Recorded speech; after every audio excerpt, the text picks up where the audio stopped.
It was a hike that we would never forget, though we wished we would. My girlfriend and I were hiking in a familiar spot just like we had done 1,000 times before. The hike was going to be different, though. We'd hike 3 miles in, camp for the night, wake up at 5 a.m., hike up to Helen's Overlook about 10 minutes from our camping spot, where we'd watch the sunrise. While she watched, I'd take a knee, I'd pull out a ring that I had bought weeks ago, and I would ask her to marry me. It was all so meticulously planned, but I hadn't taken something into account, something no one could have ever planned for. We parked in a lot at the base of the trail. I had hiked this trail and camped in these woods for years, and it seemed like a great place to bring my girlfriend after we got together. We had been for the last 3 years, but it had been about 8 months since we'd last been up here. We had meant to go at the start of the spring, the changing seasons being our favorite time to be outdoors, but life had made it difficult. We were excited to get back up here after a long hiatus. We grabbed our packs and headed into the woods, following the trail that would take us to the spot where we meant to camp. Now, technically, the Park Service frowns on people camping near the state trails. That being said, the spot where we meant to camp was off the trail and into the woods a bit. A ranger could still wander up and tell us to leave, but sort of doubt it. I had only been able to leave once the whole time that I had been camping here, and that was on an occasion where my brother and I had built our fire too high. We were smarter now. We hadn't been discovered since then. "Sure is pretty," my girlfriend said, adjusting the straps on her pack as she walked. "Yeah," I agreed, looking at her more than ever. I slid my finger over the velvety top of the ring box as we walked. Couldn't wait to give it to her, see her surprise as I hit one knee, and see her tearful delight as she accepted. I mean, it never crossed my mind that she wouldn't. We'd get married in the spring next year and come out here camping for our honeymoon. As well, we so could visit the spot again. Sometimes, however, God loves to laugh at our plans. It started with the spiders. More specifically, it started with me running face first into a spider web. It had been hung across the trail, and the little builders fled as I slept at the remains that clung to my face. I checked myself to make sure that it hadn't fallen onto me, and when I was certain it was gone, I shivered and set off again. From there, my girlfriend and I found ourselves dodging webs pretty often. They were just little spiders for the most part. And as they clustered together, the webs became more annoying. My girlfriend shrieked as one clung to her hair, and as I helped her check for stowaways, I couldn't help but feel crawly. I'd seen spiders in the woods before. They lived here too, but never like this. I had experienced that some of the late season snows would have gotten them, but here they were despite it all. We followed the trail, dodging spiders and looking for landmarks until my girlfriend finally said that she had to pee. "I want to walk over this way. Keep an eye out for other hikers?" I told her I would. She stepped off into the woods to do her business. When she screamed a few minutes later, I ran into the woods, expecting to find a bear or a coyote or something. Instead, I found my girlfriend leaning against a tree, shaking, as she pointed to something strange hanging from a tree. It looked like a cocoon, but it was practically throbbing with spiders. I had once seen a wasp nest hanging in the woods, a big, papery-looking one. That was what this looked like, more than anything. It was hanging from a nearby tree from thick strands of silk. I could see something rougher wrapped around the limb, too. The spiders were scuttling all over it. It was a little sickening to watch. I'm incapable of doing it justice, but there were more spiders on this cocoon or egg sac or whatever it was I had ever seen. It spun webs all over trees and canopy, and they just kept spinning as they attempted to encase the little clearing in silk. This was their sanctuary, and they meant to keep it safe from people like us. "What the hell is that?" my girlfriend whispered. "What the hell is that thing?" I didn't know, and I told her as much. As little as I wanted to get closer to it, I couldn't help but slink closer as my curiosity cried out for a better look. The closer I got, the less it looked like a wasp nest, and the more it looked like cotton candy. I know what it sounds like, but it was almost translucent as I stared. I could see something inside it. It was non-indistinct, like something seen through a dirty window, but there was definitely something inside of that webby bundle. I had to stop myself from sticking my hand out to touch it, and that was when I saw something else that drew my attention. I would have completely missed it if I hadn't gotten so close, but now I could see the corner of something purple. It was underneath the spider cocoon. In a few more months, I would have seen the bundle get big enough to cover it too, as it came to the ground. Something translucent was over it, and I looked at the bottom of the mass as I reached out a shaky hand to grab for the thing. "What are you doing?" my girlfriend asked breathlessly. But I ignored her. My hand came shakily into contact with the thing, and it was a plastic Ziploc bag. As I lifted it, however, the back of my hand brushed against something on the bottom of the cocoon. I grimaced as something wet slid down my hand, and as I saw something black and stiff fall into the leaves, I gasped and backpedaled towards my girlfriend. As the sun shone behind the thing, I finally got a good look at what lay inside. And my suspicions were confirmed. "We have to go," I said, helping her up. We have to go call the ranger service right now." "What's going on?" she asked. But I didn't want to tell her until I was sure. We went back to the car and called the rangers, and in the meantime, I looked in the bag that I'd been clutching the whole way down the trail.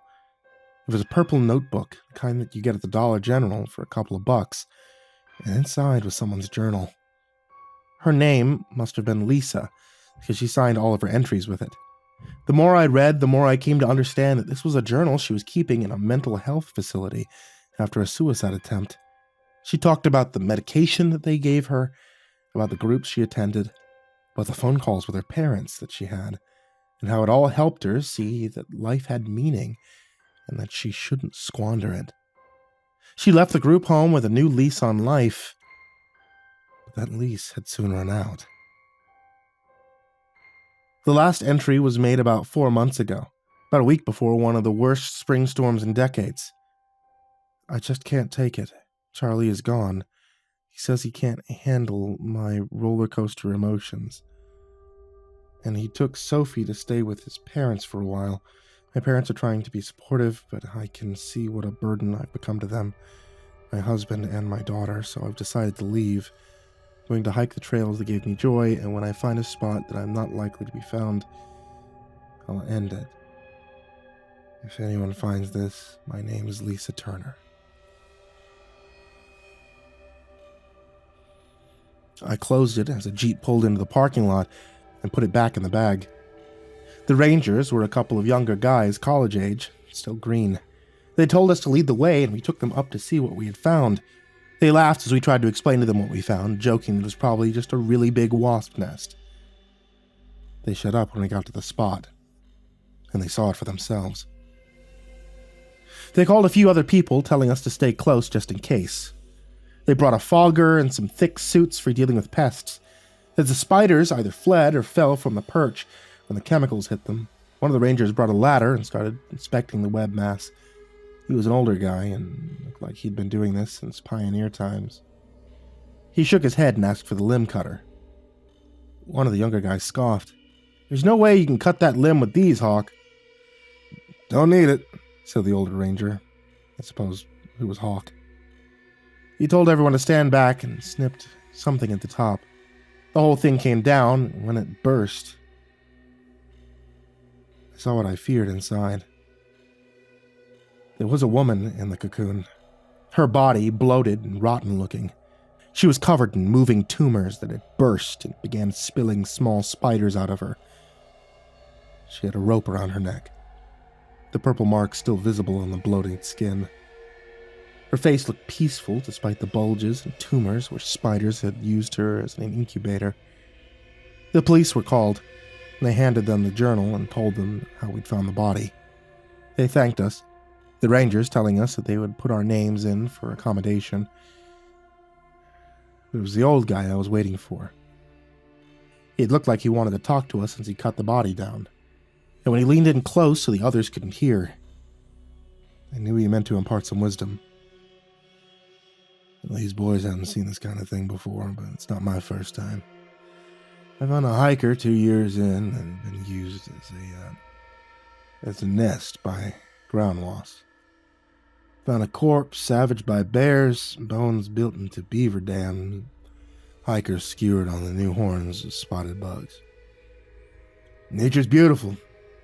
It's unforgiving. You eventually forget what you saw here, but never forget the lesson.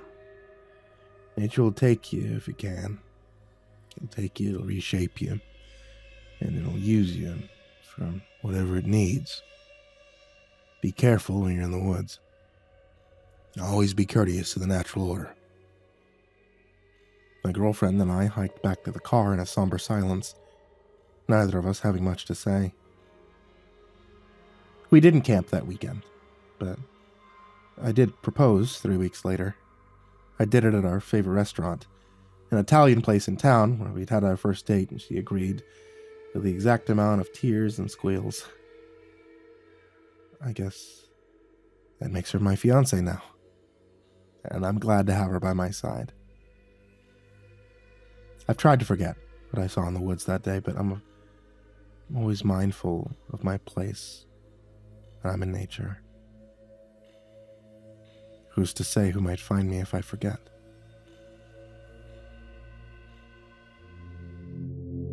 I've been doing this for a lot of years. Sure, I've changed schools a couple times. I had to even move states to help my wife's elderly parents, but I always viewed the kids on my bus as extensions of my family. At the beginning of the school year, I prepared a welcome bag for them, sometimes simple, like a box of crayons, pencils for the kindergartners, maybe a few notebooks for the upper grades. They always enjoy every minute on my bus because I take the time to really, truly get to know each one of them, I keep a record of their names, I try to associate it with something like favorite food or song, and then memorize those details. I know this probably seems like a lot of work when I'm only getting paid a measly $13 an hour, but it matters to me. All right, sometimes these kids are all alone and they come from bad homes. It's my job as part of the educational system to provide them with a safe place. I mean, even if it's only for an hour, coming and going. And the kids that have the roughest time adjusting to school are the ones that come in late. Zero friends, no clue as to what's happening.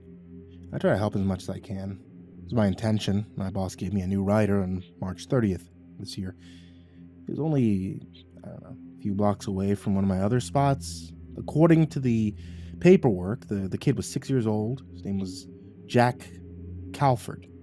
The file also said that he had 2 siblings, but neither of them were old enough to ride, and that his mom's name was Samantha, and she had recently separated. That told me already that this kid was probably going to have a rough time. Right? So I lost my dad at that age. Never been easy to connect with anyone. Had it not been for a few strong male figures in my life, I probably wouldn't have had anyone to consider a father. Monday morning, I went the extra mile to get ready to meet Jack. So I got 2 sets of crayons, pencils, some staplers, glue, even a backpack, with wheels on it. I drove up to pick him up around 7:15. That was the time we had arranged with the mom and got my first look at his house. A few of the other kids were already making a few remarks because of the dirty, unclean nature of their yard, but, I guess that the mom probably didn't have any choices when it comes to finding housing. I've always been that kind of give people the benefit of the doubt. So I put my air brake on.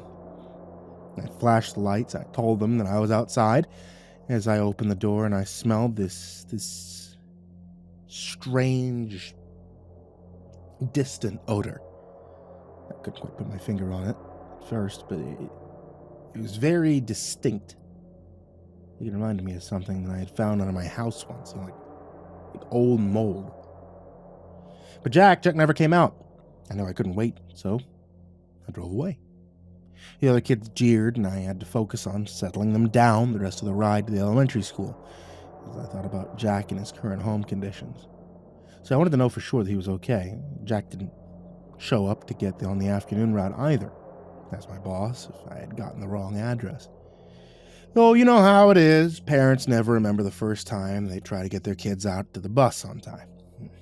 Well, couldn't argue with that, so the next day I decided to wait for a few extra minutes to make sure that Jack could make it on the bus. Again, when I opened the door, I smelled the pungent odor, and my mouth starting to go dry. A few of the kids I had already picked were starting to complain, so I honked the horn. Oh, Jack's mom waved at the window and smiled, glad to finally make some progress. And a few seconds later, the door opened to the house, and I saw Jack step out. I've seen a lot of kids come from bad situations, but the way this boy dressed, it just hurt my heart. It was clear that the mom couldn't afford to get him clean pants or even a shirt that was the right size. And as he got closer to the bus, I saw that his face was dirty, and that odor I detected earlier seemed to follow him as he got on the bus. It took me a moment to refrain from being repulsed by the smell. I knew it wasn't the child's fault, so I smiled at him. I offered him the backpack filled with goodies I'd been planning to give him the day before. "Welcome aboard, Jack. You can call me Mr. Charlie," I said with a broad smile. The boy made no response, just took the bag and shuffled his feet towards the back of the school bus. As he passed the other kids by, several of them started to make sarcastic and derogatory comments about his smell. "Did you sleep in dog crap? Do you own a bath? Disgusting," the little girl shouted. Jack didn't bother to lash out. He just quietly got to the back of the bus, found an empty seat. Unsurprisingly, nobody wanted to sit by him. Near the end of my route, before we got to the school, my bus gets typically packed, and I nearly got into an argument with a high schooler about Jack. "Mr. Charlie, that kid smells like death," the girl said, holding her nose and trying not to gag. "You either sit there or walk to school," I shouted at her. So I hated raising my voice, but the truth was, during the entire bus ride, the other kids had complained. I knew that Jack was going to have problems as soon as he got into class. So after all the kids got off, I gave Jack a half-hearted smile and hoped that his teachers could find a way to get off that awful smell. I didn't want to jump to conclusions, but I couldn't imagine that his mother wanted him to go to school smelling like this. It just bothered me, to no end. Especially what that one girl had said. Jack smelled like he was covered in the odor of death. Yeah, there wasn't an exaggeration. It literally could only be described as a smell you could get if you killed an animal and left it out in the hot sun for a week. And it made me so sad to imagine that poor kid having to be bullied and taunted all day because of the smell. Well, not to my surprise, that afternoon, I found out Jack's teacher had made him go home early because too many people had complained about his smell. "I don't think we can let this kid ride on the bus until his mom takes him to a doctor and figures out why he stinks so much," my boss said. And it just rubbed me the wrong way even more. It's not their fault. Larry, if you saw his house, you would understand. These people are poor. They need some help, I told him. And maybe so, but it isn't our problem. There are about 50 other kids to take care of on that route, and we can't be busy worrying about just one. The school will handle it from here, my boss told me. I told him I was fine with that, but it just sat wrong with me. I wanted to do something more than just stop and check to see if he could ride on the bus yet. Maybe it wasn't my place to do any of this. My heart just went out to that kid. Went to Walmart that afternoon. I bought him everything I felt he needed, and I waited until I got off work to stop by his house. I've always been told that after hours we aren't supposed to get sociable with our kids or their families, but I kind of felt like this was an exception. Got there about 4:15. I parked my car right in front of their driveway so that there wasn't any surprise, about somebody being there. I grabbed the backpack and I walked up to the door, doing my best to ignore the pungent smell that was all across the entire front yard. Knocking on the door, I held the backpack behind my leg and did get a better look at the toys that Jack was playing with scattered throughout the yard. There were dolls with their heads bitten off, as though the boy had been chewing on them, mismatched Lego sets that didn't seem to have any particular pattern, and action figures that reminded me of those messed up toys from that first Pixar film. All of it told me a troubling story about how Jack's home life was going. Is that the reason for the smell? His mother appeared at the door a moment later. Her eyes filled with questions and surprise at seeing me. "Who are you?" "Ma'am, I don't mean to bother, but I work with the school. I'm your son's school bus driver," I told her as I briefly glanced inside their home. The mess that was covering the yard easily spread into the first living area. Was it that bad that she couldn't clean up after themselves? I didn't want to judge, so instead I showed her the gifts I brought for Jack. I know that you wanted to give your child a good education, and, well, all of us at the school are worried about him. This was my way of pitching in, to help, I said, offering the backpack to her. Her eyes welled up with tears, and I wasn't sure if she was going to have a breakdown or shout in my face. Sometimes it was impossible to be sure how a parent would react. "I can't accept this," she finally said. Oh, that was not the response that I expected. Before I knew how to even reply, she closed her door hastily, and I was standing on the trash-covered front step of her house alone. I sighed, figuring she must have her reasons, and left the bag with the clothes at the side of her door. I didn't mean to embarrass her, but now my main concern was for the welfare of her child. The next day that Jack rode, it seemed like his mom had overcome her apprehensive attitude because he was wearing the clothes that I had bought. They fit him almost perfectly. Walking out to the bus, I saw he seemed happier than before, and I thought maybe this was the start of a new chapter for him. That changed, though, when I opened the door to let him on the bus. The same foul smell covered him like a stench, despite the new clothes, and this time I found myself doing my best to avoid throwing up. Yeah, it was that bad. "Did you take a shower?" a girl on the front seat asked. Jack glared at her, seemingly embarrassed that his new clothes weren't hiding his smell, then tossed his backpack down and ran back inside his house. Some of the kids giggled, and it took all my self-control not to yell for them to be quiet. But I knew one of the things for certain. Jack wouldn't be going back to school until that smell was off his body permanently. I don't know why I felt obligated to reach out and help. Maybe because I was already so invested in him. Maybe because he reminded me of myself. That afternoon, I stopped by their house again with a new goal. It occurred to me that maybe his mother couldn't afford clean water. "I want to extend my house to you and your son," I told her. I knew that being older, she wouldn't consider my intentions to be anything except friendly, but she still declined. "I know you've been so kind to Jack, but you just need to stop.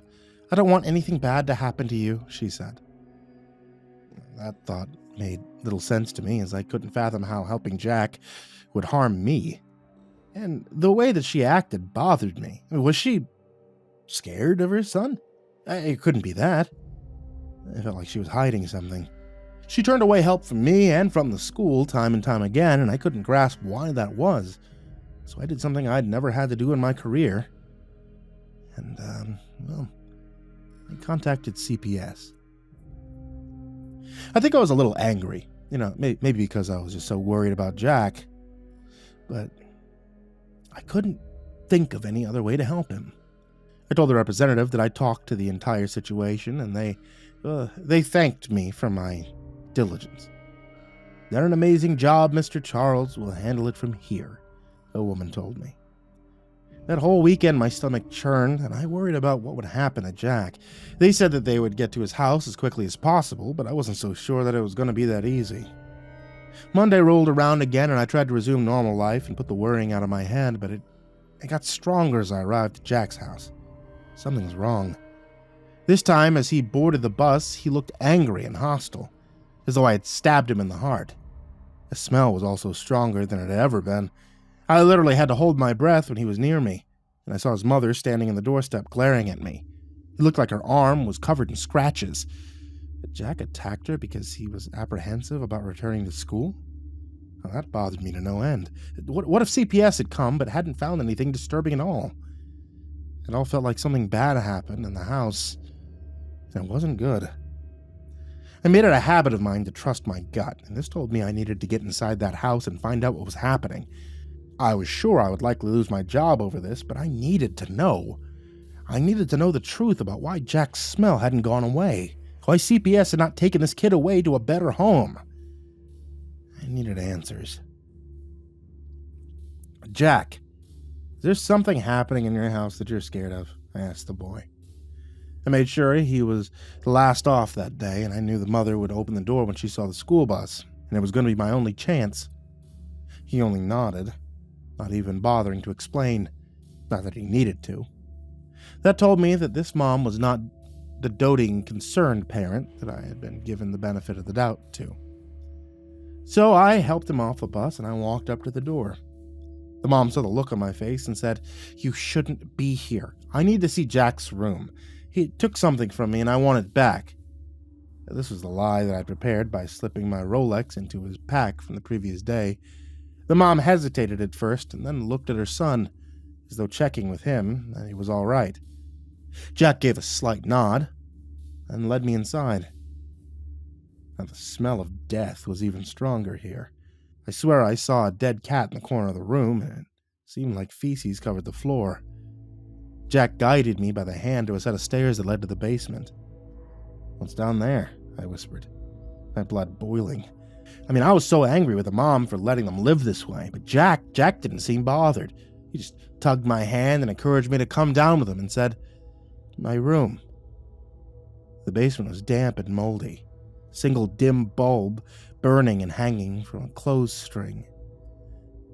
As we got to the bottom of the stairs, I saw something on the floor that looked like it was made of wood, covered on top of it. Getting closer, I realized it was a tiny coffin, just large enough for Jack. "Is that where you sleep?" I asked. He nodded, and I heard a muffled scream. There against the wall was a man about half my age, probably old enough to be Jack's father. He was chained up. He had half of his stomach pulled out, blood dripping on the concrete floor. His noises distracted Jack, and he went over to his father and watched in shock as he began to feed on the mangled organs dangling from his side.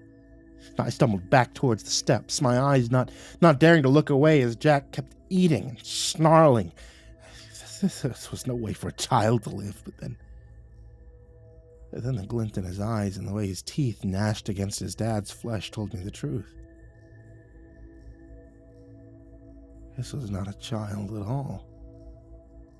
I ran up the stairs.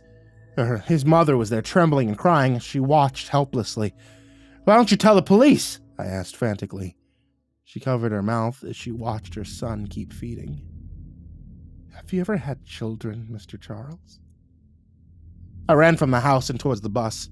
I got back to work as quickly as possible, and when I shut the bus down, I held my breath for a few moments and counted to 10. And I realized I had left Jack's backpack on the bus again. The stench of death was still coming from it. I dared to unzip it and look down to see decaying flesh stuffed in his pack like lunch meat. I pushed it away and gagged. I needed to tell someone. I got off the bus. I found myself staring at Jack. Somehow he followed me from his house. It was blocks away. "You can't tell anyone," he warned.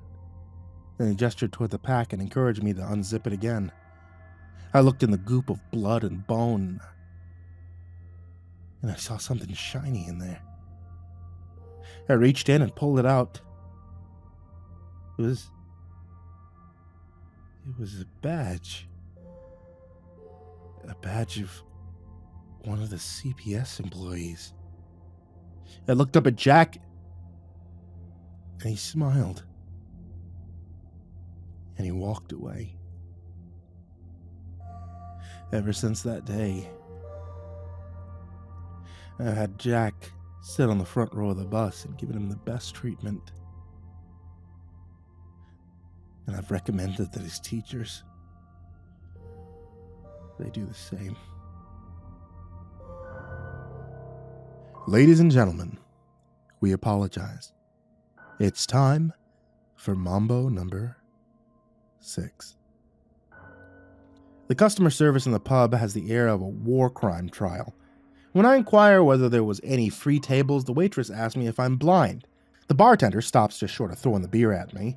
I sit as far away from him as I can, but even from across the room his eyes watch me with utter contempt. I feel far from welcome, but the beer is delicious and the food prices aren't as bad as the city center. It's a hot day, but it's cool underground, much like all the other drinking establishments in Prague. The pub is beneath street level. Vintage beer advertisements from the 50s hang from the centuries-old stones. And on the far side of the bar, next to a foosball machine, sits a beat-up jukebox. The lights flash on and off as if inviting me to check what's inside. I order the fried cheese and another beer. The waitress audibly sighs when I choose French fries as my side, but my request for another beer is taken in better spirits.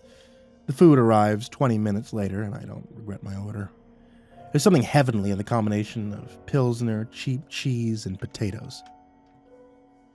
As my mind grows sluggish with the approaching food coma, my eyes drift back to the jukebox. The lights flash from the edges of the machine to its center. The jukebox beckons, and I consider its mystery. The jukebox is digital, but still a relic.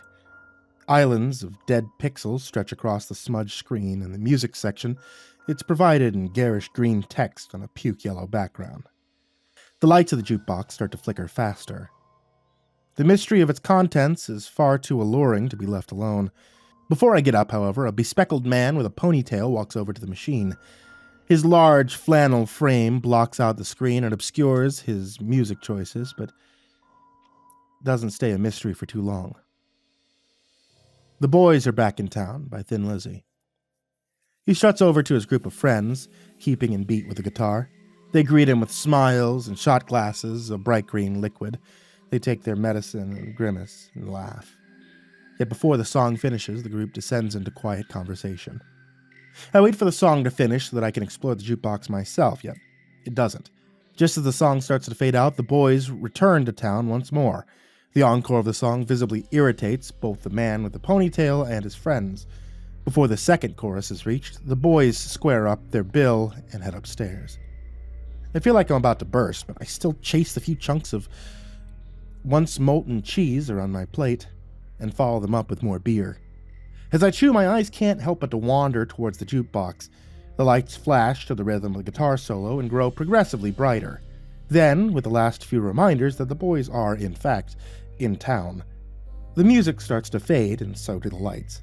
Before I have the chance to get up and see what treasure troves this Central European music box might hold, however, the guitar kicks in again. The boys are back in town, in case you weren't paying attention the first few times. I wonder, and I worry, whether the song was ordered 3 times for good measure, or whether the pub will forever be stuck in an endless loop of discussing the comings and goings of the titular boys. Before I manage to get too deep into my thoughts, however, the gruff bartender approaches my table. He lets loose a torrent of sharp consonants that sound like a threat. I apologize and tell him I only speak English. With a growl, he grabs my menu, opens it up, and presses his thumb against it as if he were squashing a bug. "Happy hour," he grunts, pointing to a section in the menu. "Absinthe, 50 krona." Happy hour seems to be scheduled for 15 minutes after 90-minute intervals, starting at 6 p.m. I see no mention of absinthe, but the longer I look at the paper, the more irritated the bartender becomes. He waves around a labelless bottle of bright green liquid and watches me with a stare that only would reserve for a man refusing a parachute in the midst of a plane crash. 50 nons is just about $2, and the green liquid looks exotic enough. I nod, and the bartender wastes no pleasantries, pouring me a shot. For the price, I expect a thimble. The shot glass the bartender produces is bigger than anything I would get back home. When I remark on this, he hisses something in Czech, and then retreats back to the bar from whence he stared at me, as if I'd done irreparable harm to his family. The glass smells of harmless mint, but I've read enough about absinthe to know the drink isn't harmless. The jukebox blasting Thin Lizzy implores me to let loose, yet the thought of passing out on the street of a foreign continent gives me pause. I find myself stuck in an endless cycle of smelling the shot glass and putting it back on the table.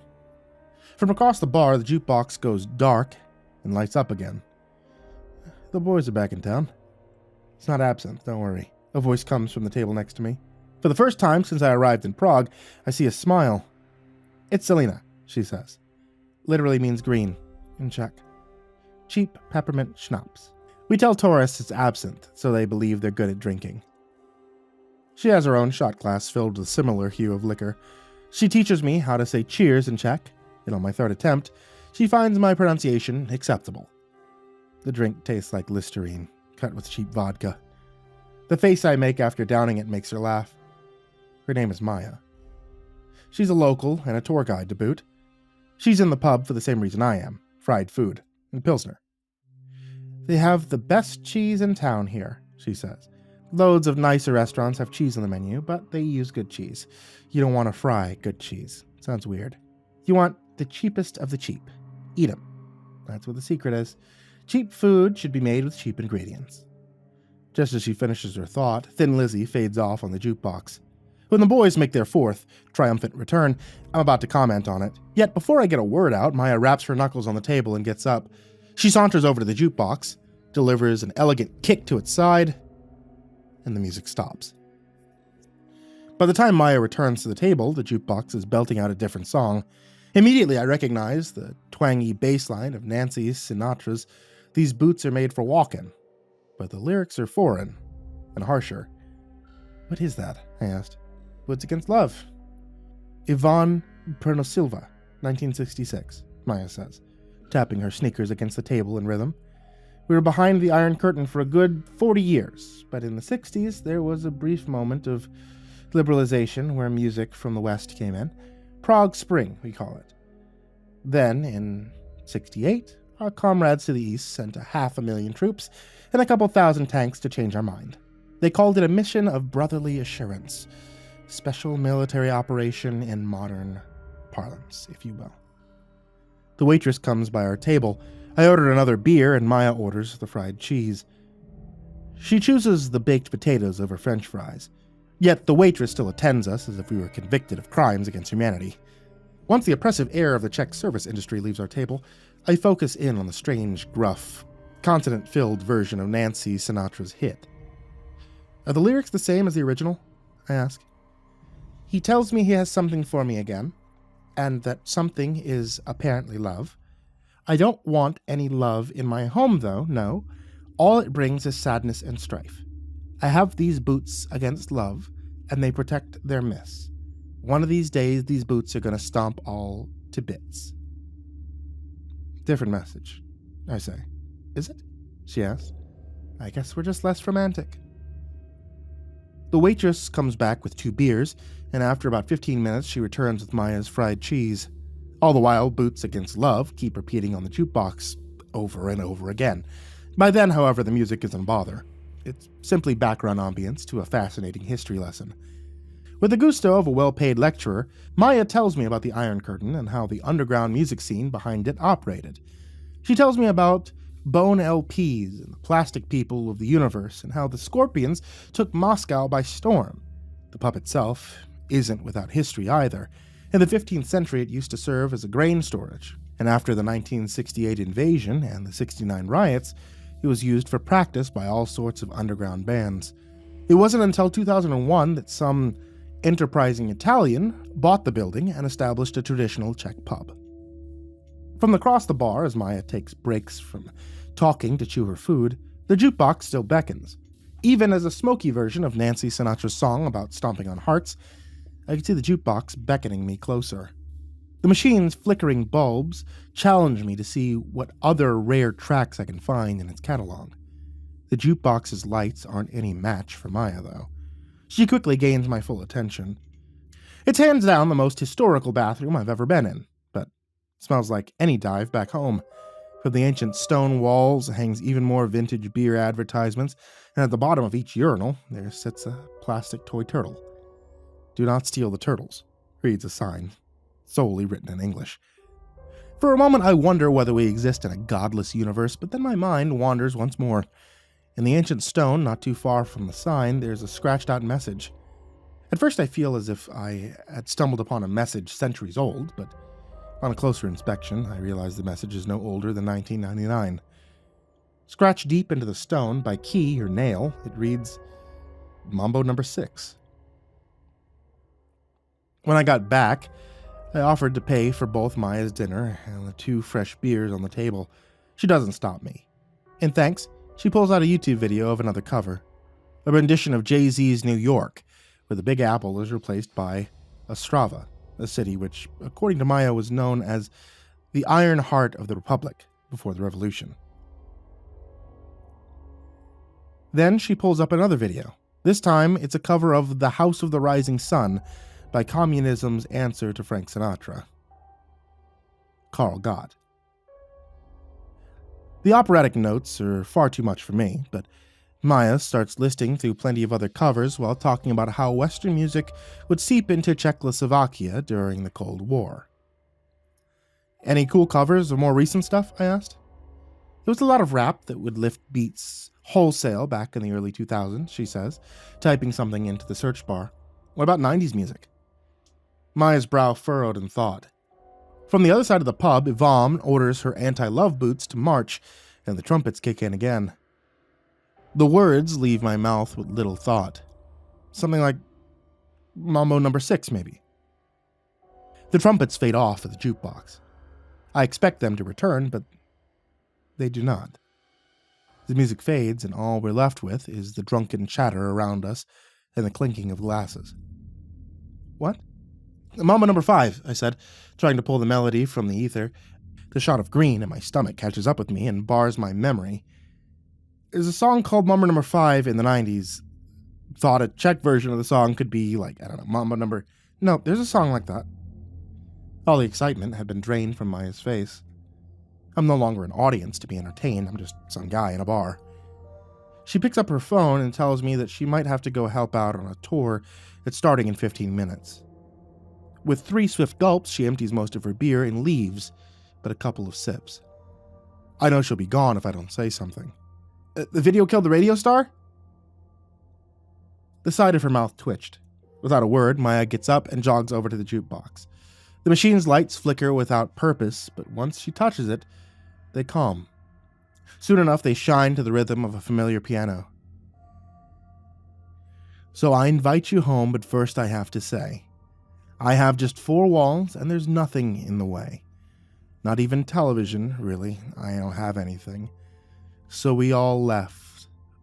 Oh, is to stare into the darkness. Oh. We call it, the radio can play us songs in the dark. Different message, I guess, she says. The opportunity for another historical factoid warms Maya up, but before our conversation has a chance to resume, a human storm cloud descends on our table. Happy hour, the bartender barks, waving around the labelless bottle and shot glass. Absinthe! To the utter irritation of the man, Maya looks down at her phone. She rattles off a message and then clicks it shut. I hope you can manage without me, she tells me. My treat, I said. I assumed it was, she replied. The air is cleared of any memory of Mambo No. 5, and is replaced with an ever-repeating rendition of The Radio Can Play Us Songs in the Dark. We drink and talk and mingle with the other guests of the bar.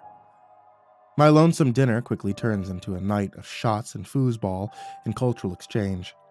On the back of the alcohol and good company, I forgot all my earthly worries and lose all track of time. It's not until I'm back in the bathroom that I think back to the one-hit wonder, Mambo No. 6. The scratched-out message taunts me as I piss in the plastic turtle in the urinal. Based on Maya's irrational reaction to the mentioning of the song, I promise myself I won't ask about it again. I'm confident I'll be able to avoid the topic, but the confidence stems solely from the blood alcohol content. 5 minutes after I return to the table, I can't help but to ask about Mambo No. 6. She doesn't take kindly to the second mention of the song when I tell her that the title is scratched out in the men's bathroom. Then her face softens. Yeah, she says. There's a song called Mambo No. 6 from 2001. I just don't like talking about it. Why not? I ask. She sighs and gets up. I need a cigarette, Maya finally says. Can I come? I have no illusions about my sobriety, but it isn't until the night air reaches my lungs that I realize I've completely lost track of how much I drank. I start to consider retreating back to my hotel and calling it a night, but Maya's cigarette smoke lures me into more decadence. Even though I don't smoke, I ask Maya for a cigarette. Without a word, she gives me one. I really love talking about our history, music especially, you might have noticed, she said, breaking the silence. But talking about that song, I don't like the history behind it. It scares me. There were streetlights around us. They scarcely reached out into the darkness. In an island of light not far from us stood 3 burly men smoking. They don't speak. Even Maya holds her silence in the quiet night. She holds my gaze for almost half of her cigarette, but finally, with a sigh, she tells me the story that I've been starving for. There used to be a Slovakian musician. Lucas Benga, they called him. Not famous before the wall fell, and not famous after. Not a particularly good musician, by all accounts, but he used to practice down there. She pointed her cigarette at the pub at our feet. Past the window, I catch the hateful eyes of the waitress. She looks as if she's about to spit at the floor in disgust, but instead she just frowns at me and goes back to carrying beers. He used to practice down there, and it's because of him the place got turned into a pub. Benga had a cover band. Papagaj. Or parrot, in English. Not a very good band. Parrot broke up around 2000, and the man had not been seen for a long time. In 2001, however, he would return to this place to record his magnum opus. That was the last time he was ever heard from or seen again. Mambo number 6. She nods. He hired 10 trumpet players, no drums, no vocals. No one but him and the 10 trumpets. They started playing around midnight. By 1 o'clock, they said the street was filled with police cars and ambulances. 3 of the trumpet players died on the spot of heart attacks. The other 7 survived, but barely. Benga was never found. But the song got recorded? She nodded. Did you ever hear it? Maya takes a long puff of her cigarette and looks up towards the dark skies, as if searching for an answer. No, she finally says. I researched the lyrics for a university paper once, though. That was enough. The song's cursed. What's the song about? Maya shook her head as if she was trying to get rid of the thoughts altogether. No, she says. I don't want to talk about it. Bad things happen when that song's played. You asked your questions and I answered them. Can we please leave it be? Of course, I say. As soon as those words leave my lips, however, my drunken brain returns a long-lost query. The long-lost tune of Mambo number 5 fills my ears, and it takes all my effort to not hum it. For a moment I fear that the liquors rob me of even that shred of self-control, but before I ruin the moment, Maya speaks again. Where are you from again? She asks, putting out her cigarette in the back of her shoe. America, I said, stubbing out mine. I knew that, but where in America? I've moved around a lot, but I live in Virginia Beach right now. Country roads. I think to tell her that the distance between where I lived and the topic of John Denver's song is about the length of her entire country, but I don't. I just nod and follow her downstairs into the pub. Happy hour! The bartender shouts threateningly the moment we cross his sight. Absinthe! He doesn't ask. He just pours. Maya doesn't resist the shot, and neither do I. The melody of Mambo number 5 in my head is drowned out by any semblance of internal monologue, and I find my steps lacking coordination, but I don't resist. I fear the bartender might hit me if I do, and I fear disappointing Maya even more. I'd wager that it was hands down the most popular cover we had. She says, once the glass of green is empty. It's called Lead Me On, Road of Mine. No mention of West Virginia, naturally. Understandable, I said, feeling the liquor settle in my stomach. From all the Bolshevik-era songs, though, I find it the most fascinating. The strange pick to cover, granted the, circumstances.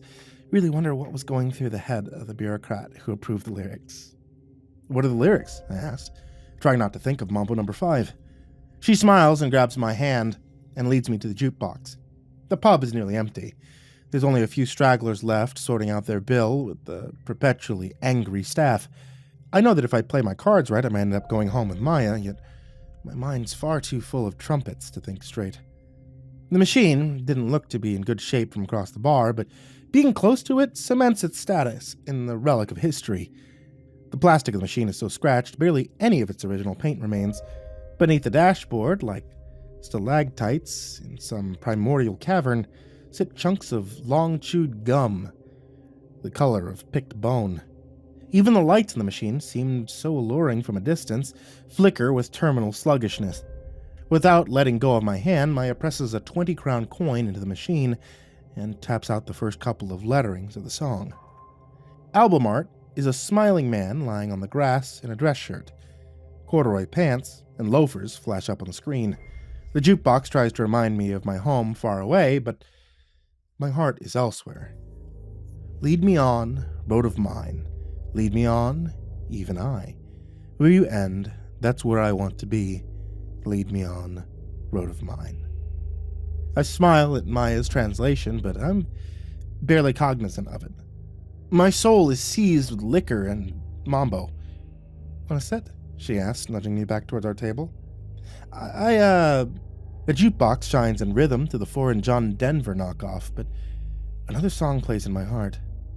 Mind if I check what else is on the jukebox? I've been eyeing it all night. Oh, sure. I'll just pop in the bathroom. She lets go of my hand. Somewhere deep inside, I'm certain that it's the last time she'll ever hold it.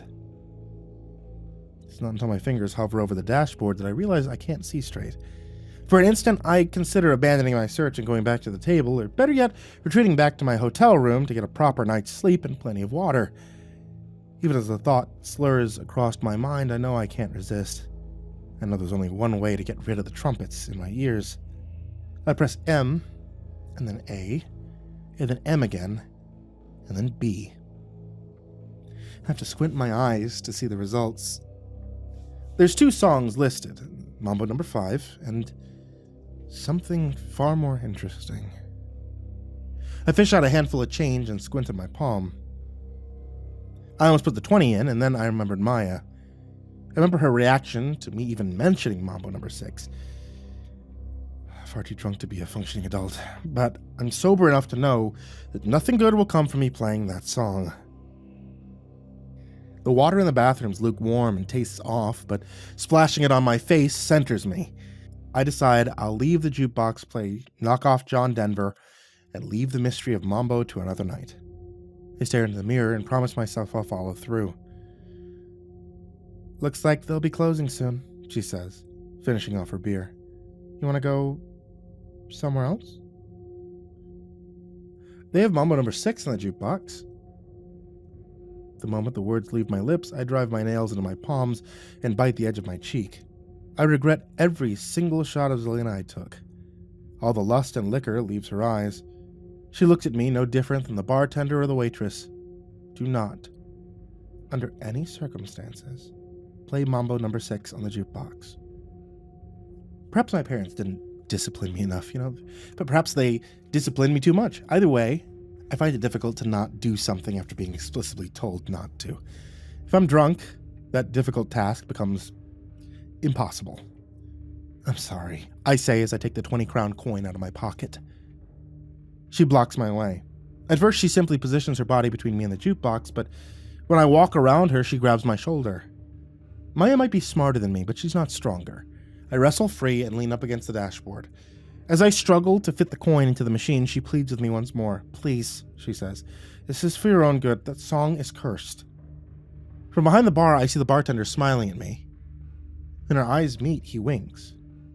Maya and me are the last patrons of the bar. Sorry, Maya, I said, as I slide the coin in the machine. I gotta.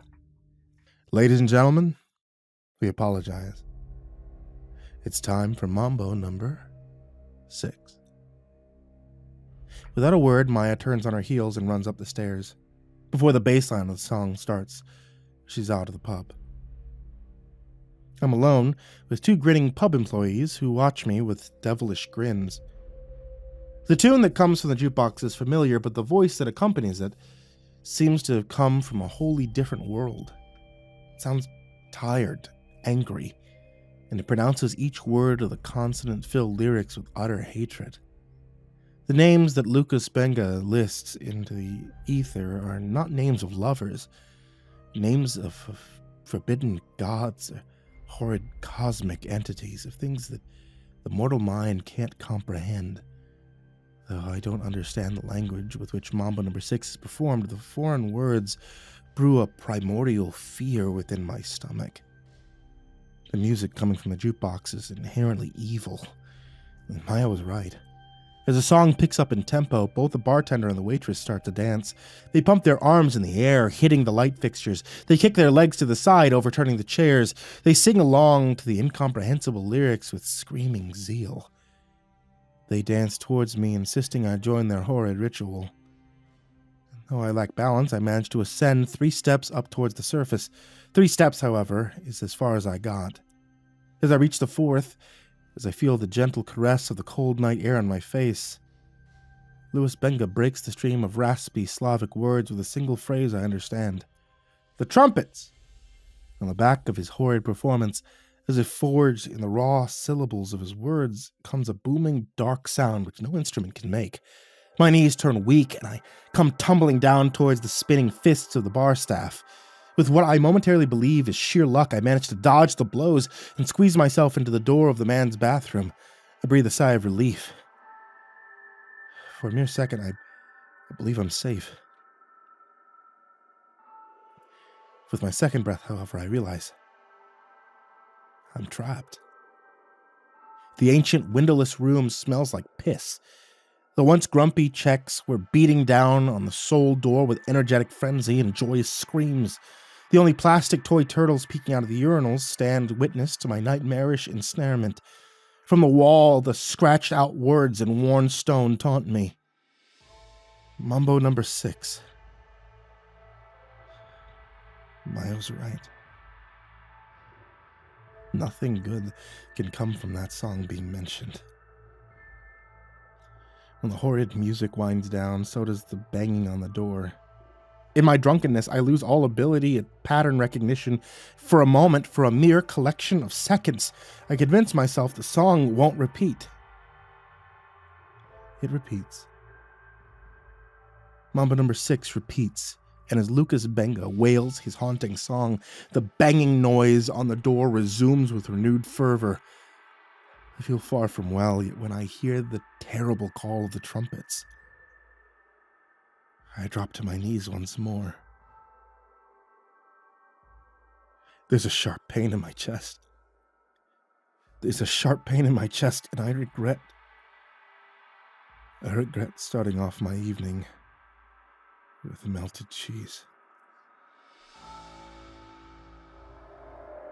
The emergency alert on my phone went off in a shrill noise, repeating 3 times and vibrating angrily, just as I was bringing up the last of my belongings into the cabin.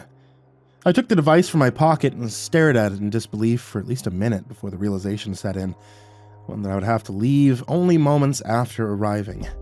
My hands were shaking from the cold as I read through it again. Severe weather alert. Heavy snowfall in the Frenetic region is expected to begin tomorrow. 60 to 80 centimeters of precipitation. Not good. I realized the roads would be impassable by this time the following day. That meant that I would have to leave early the next morning to avoid being stuck in the roads in the blizzard, which subsequently meant 0 ice fishing time for me. I'd be lucky to make it home before it started coming down in earnest. Moments later, messages started coming up from my 3 friends who had planned to join me. The group chat notification popped up on my phone, and I opened it. Did you see the emergency alert about the storm?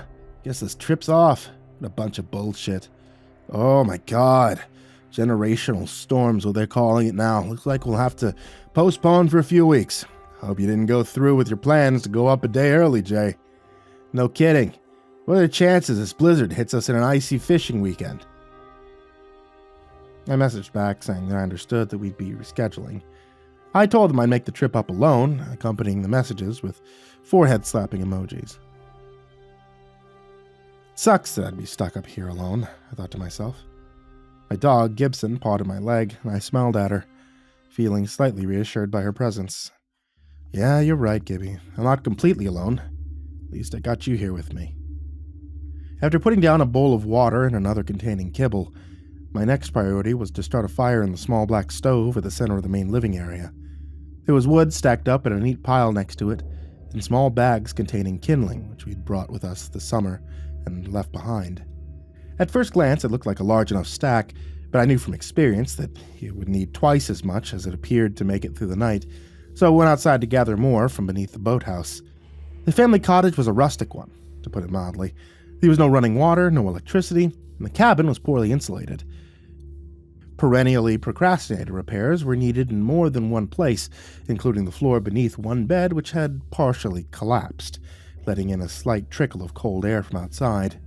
It was drafty, and I could hear the sounds of mice which had made their way through the gaps, burrowing in the bedroom and finding their way into an old coat or sleeping bag that someone had left behind. I sighed as I lit the kerosene lamps, which were scattered on wobbly tables around the main living area. There was something about having vermin in the cottage that set me on edge. At least Gibson's presence would keep them at a distance. After filling the place with a warm, flickering glow from the half-dozen kerosene lamps, it felt a little better. There was reassurance in having fire. I started working on making a big one in the stove that would keep me warm through the night. I loosely wadded up some newspapers and then stacked dry kindling on top, making a teepee. Over that, I added larger pieces of wood until I was piling up to the ceiling of the small stove. Then I lit a strip of cardboard and held it up to the paper inside, catching it alight from several places, watching as it began to burn, and then flared up in a bright, white-orange glow. Holding my hands up to the fire, I watched it and I warmed myself up. Eventually, I took off my boots and my coat, the entire cottage gradually getting toasty. There's no sense in unpacking, I thought, taking a beer out of the cooler and opening it. I took a sip and couldn't help but grimace at the taste. I'd never tried the brand before, and I picked it up on a recommendation. It was awful, and lukewarm to boot, par for the course considering the trip so far. I took out my phone and watched Netflix while the beer went flat beside me. I lifted Gibson up onto the futon with me so that she was off the floor, close to the fire where it was warm. Eventually, I got bored of the Office reruns, and I called it a night, adding another log to the fire and reminding myself to wake up in an hour to keep it going. Pulling the futon even closer to the stove so that it was as close to the fire as safety would allow. I curled up in my sleeping bag and drifted off into an uncomfortable slumber, constantly tossing and turning, trying to stay warm, but not succeeding.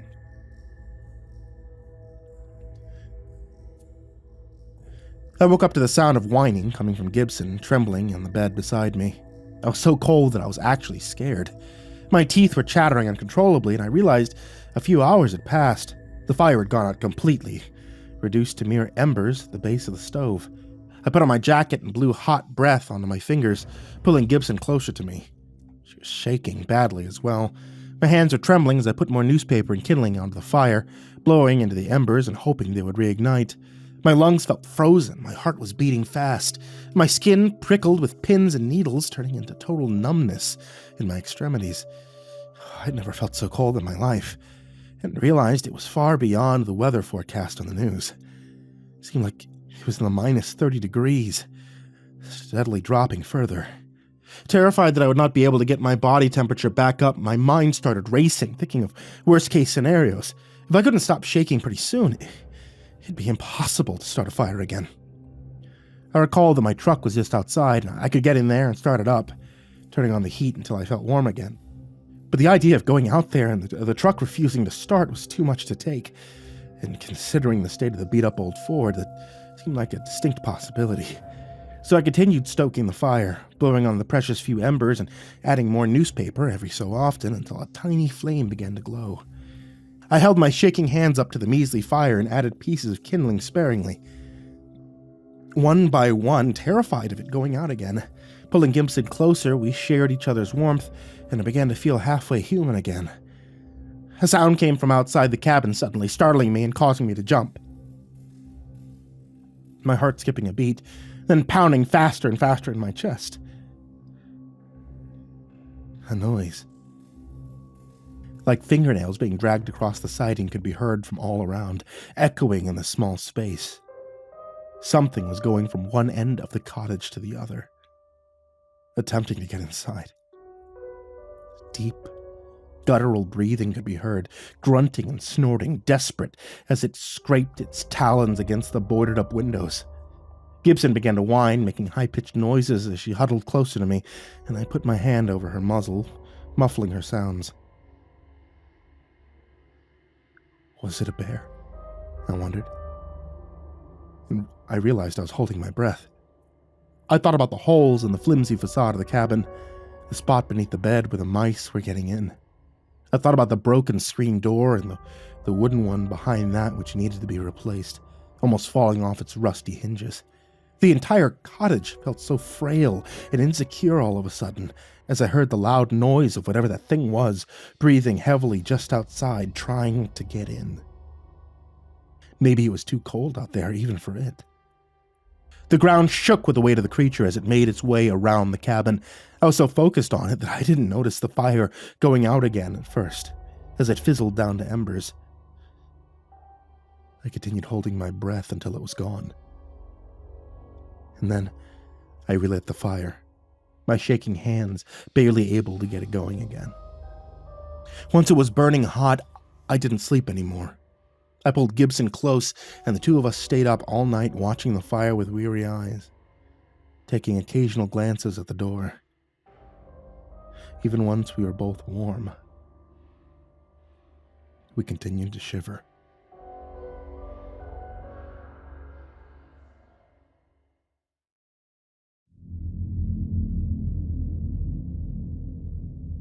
When the sun came up, I didn't notice it first.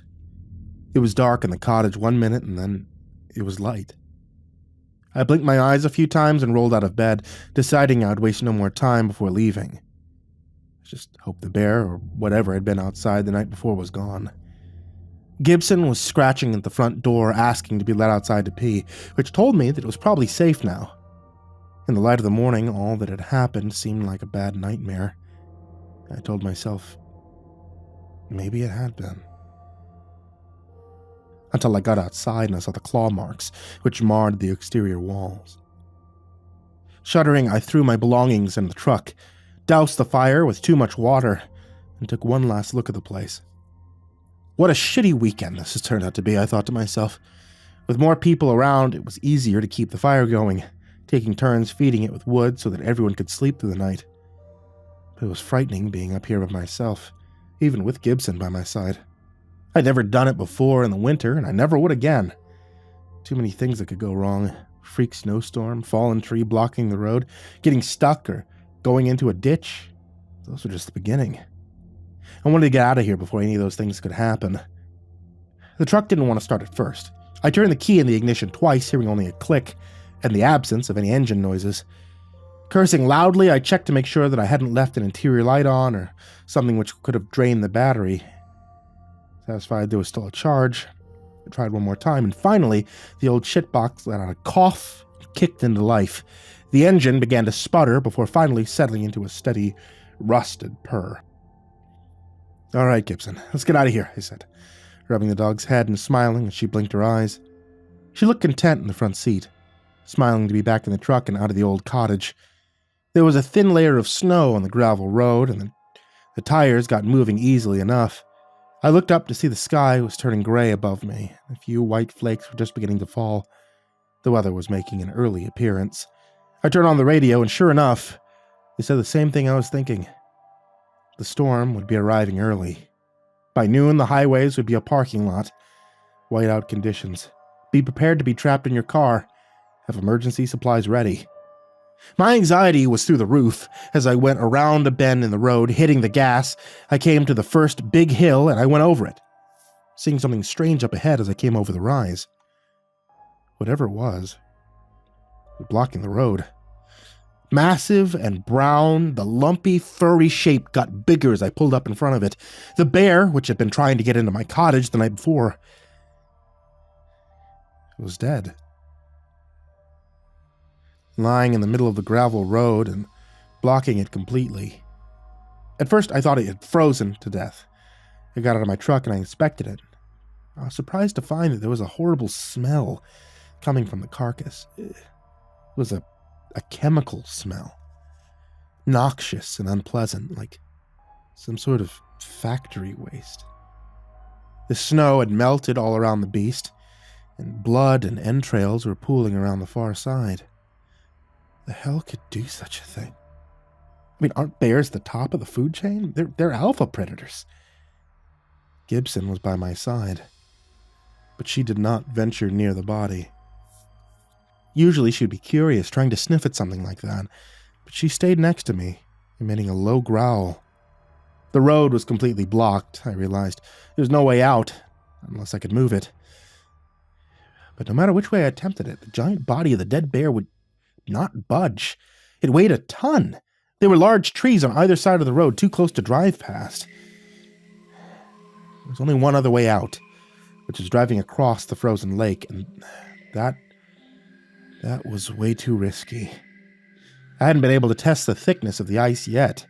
It would need to be nearly a foot deep for me to feel comfortable. But there was a clear way on and off the ice if it came down to it. I got back in the truck and I threw it in reverse. Since there was no way to turn around, I felt sick to my stomach, nervous with anticipation and fear, uncertain of how I was going to get out of here.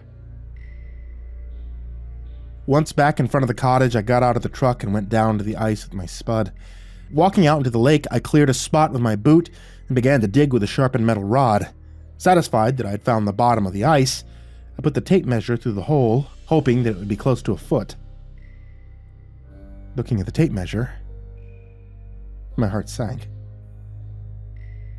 The ice was barely 7 inches thick, just below the minimum 8 inches, where I would need to be safe to drive a vehicle across, and my truck was on the heavier side. I'd feel more comfortable if it was a full foot thick or more. I pulled out my phone and I checked for a signal, deciding it was time to call someone for help.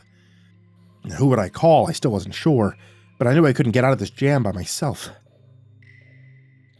I muttered out loud, seeing the signal bar was down to 0, and the words "no service" were printed across the top of the screen. Surely I would have gotten another severe weather warning by now, I realized, had it not been for the total lack of cell signal. But the snow was now being dumped down on me from above, and the sky had turned nearly black with the approaching storm. I typed out a message in the group chat telling them my situation, hitting send regardless of the lack of signal. I knew from experience it would go through eventually. I just hoped it would be sooner rather than later. Gibson let out a loud, high-pitched whine. Her tone rose in volume, and she began to bark. High, persistent yips that were totally unlike her. She backed away, then let out a stream of urine, her hind legs trembling as she did. I looked up from my phone and saw what her eyes had spotted. Across the lake, something was moving in the trees.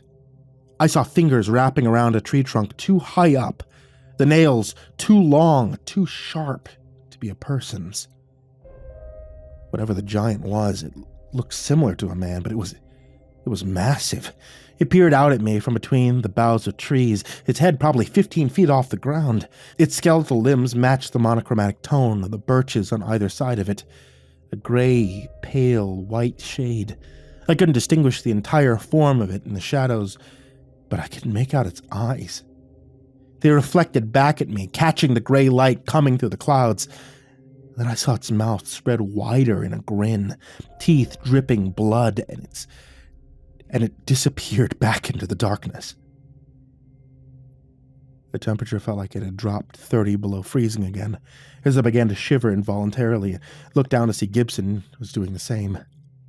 There was only one choice, only one place where we could go. The cabin. It was either that or plunging the truck into a frozen lake attempting to drive across. We were on a small peninsula surrounded by water on all sides. Only one way in or out, and that was blocked by the body of a giant brown bear. I took the dog back inside the cottage and unlocked the doors, taking uneasy glances outside through the cracks in the boarded-up windows. What the hell was that thing in the forest? I asked myself over and over again, but no answer could come to mind. There was no creature that I could think of that was 15 feet tall, had reflective eyes which stood on 2 legs like a man, capable of disemboweling a full-grown bear, capable of causing this temperature to plunge all around me. There's only one creature capable of that, and it wasn't supposed to exist. It was something from myth, folklore, from legends that weren't supposed to be real. When to go, I said aloud, immediately regretting the words, as if saying them made it true, as if saying them would summon it. They were supposed to be supernatural creatures born of Canadian First Nation folklore. I mean, they live in cold, remote places, and they make people go mad merely through their presence. They thrive on the hunger, the despair and the loneliness of their victims who usually live in remote communities. They drive families apart, instill urges of cannibalism in people, making them want to consume their own loved ones. During the lean, hard months of winter, they turn people into raving cannibals, driving away all their loved ones, and then, once you're alone, the Wendigo strikes. It either consumes you while you're still alive, tearing the flesh from your bones while you beg and you scream, or it turns you into one of its own kind. The Wendigo's greatest curse is that no matter how much flesh it consumes, it only grows hungrier. With every ounce of meat it takes in, it grows taller, more emaciated. Its hunger grows more insatiable with its height, until it's a towering beast with its head amongst the treetops as it roams the forest, constantly searching for its next meal. Gimpson whimpered, burrowed her face into my armpit, as if hearing my inner thoughts. Trying to reassure her, I stroked her fur and told her it would be okay, although I had a feeling that it wouldn't be. I tried to get the fire going again, but it was a fruitless effort. Everything inside the stove was damp and wet, and I scolded myself for dousing the fire with so much water. Still, I kept at it, knowing we might be stuck there for a while. Pretty soon the wind was howling and blowing outside, and the snow was piling up in front of the door. I made a point of opening it every so often to clear the front steps, knowing that it would need firewood, taking weary glances off into the forest across the lake as I did so. Finally, I got the fire started, a low, guttering flame in the stove, which wanted to go out all the time. Everything was damp, but I kept feeding fresh kindling to it, nursing it, until it kept going by itself. Hours passed as we waited to either run out of firewood or be attacked by the creature. We were running low on kindling and the sun was beginning to set. My stomach rumbled with hunger, and I felt something strange. The ground was suddenly shaking beneath my feet, and I heard Gibson whining from beside me. "What is it, girl?"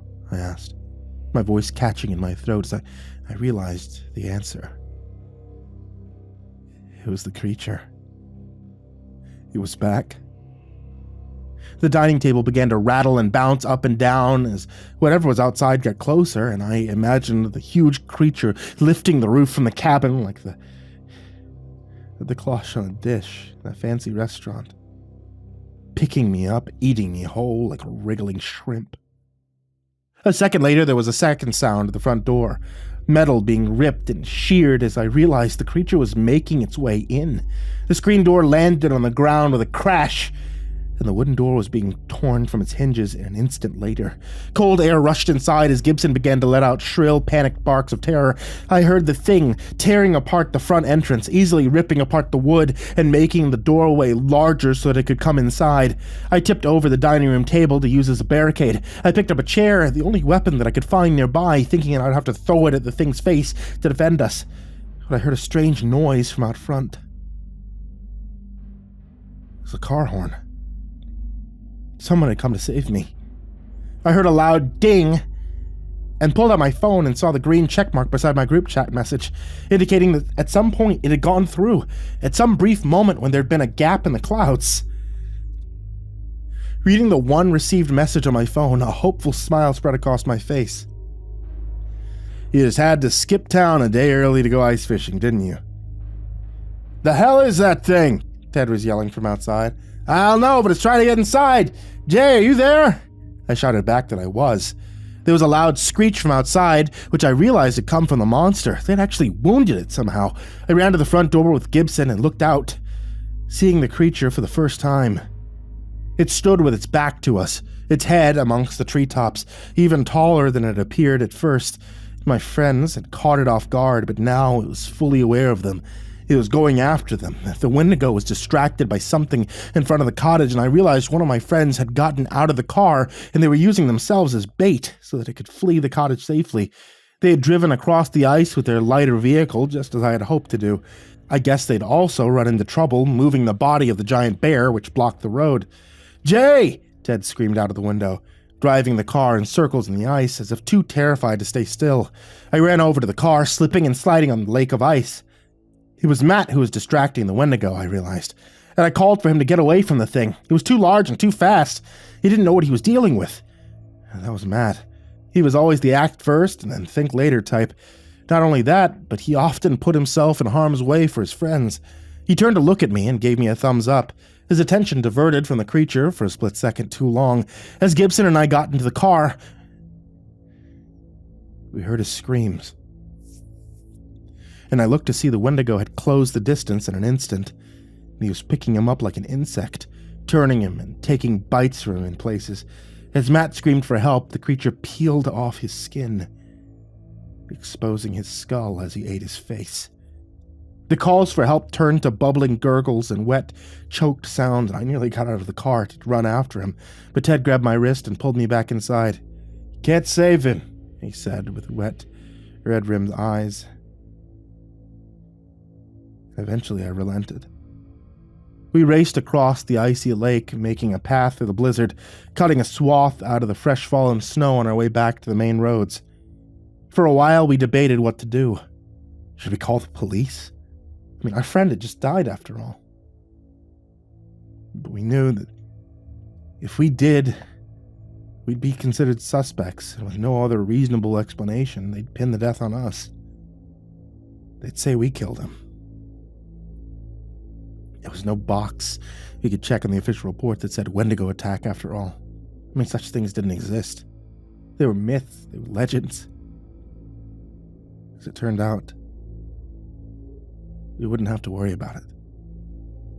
A message popped up from Matt on the group chat just a few minutes after we got home. I had to tell myself that it wasn't all just a nightmare, a hallucination from the cold and a lack of sleep and food. But Ted and Greg, they both told me I hadn't imagined it. What we saw was real, as much as I wished that it wasn't. The three of us read the message in the group chat again and again. My heart was beating fast and a sick knot was growing in my stomach, bile rising in my throat that I could taste inside of my mouth. Hey guys, you really missed out on a feast. Ice fishing is just as much fun in a blizzard, if not more. Let's reschedule the trip for next weekend, okay? I'll be waiting for you here. As much as we don't want to go, we can't leave Matt like that. We have to help him. Next weekend, we're making the trip back up there. Even if it kills us. Throughout the years, I've had my share of quirky and strange neighbors, right? But none quite as interesting as Eliza Munoz. I met her during my second year of residency at Baylor Medical in Dallas, and from that very first encounter, she immediately caught my attention. I was just stepping out of the elevator and jingling my keys when two people shoved their way out of the emergency stairs and up against the wall. One of them was a tall, slender redhead with a curvy figure in a short black dress with lace stockings underneath and pumps.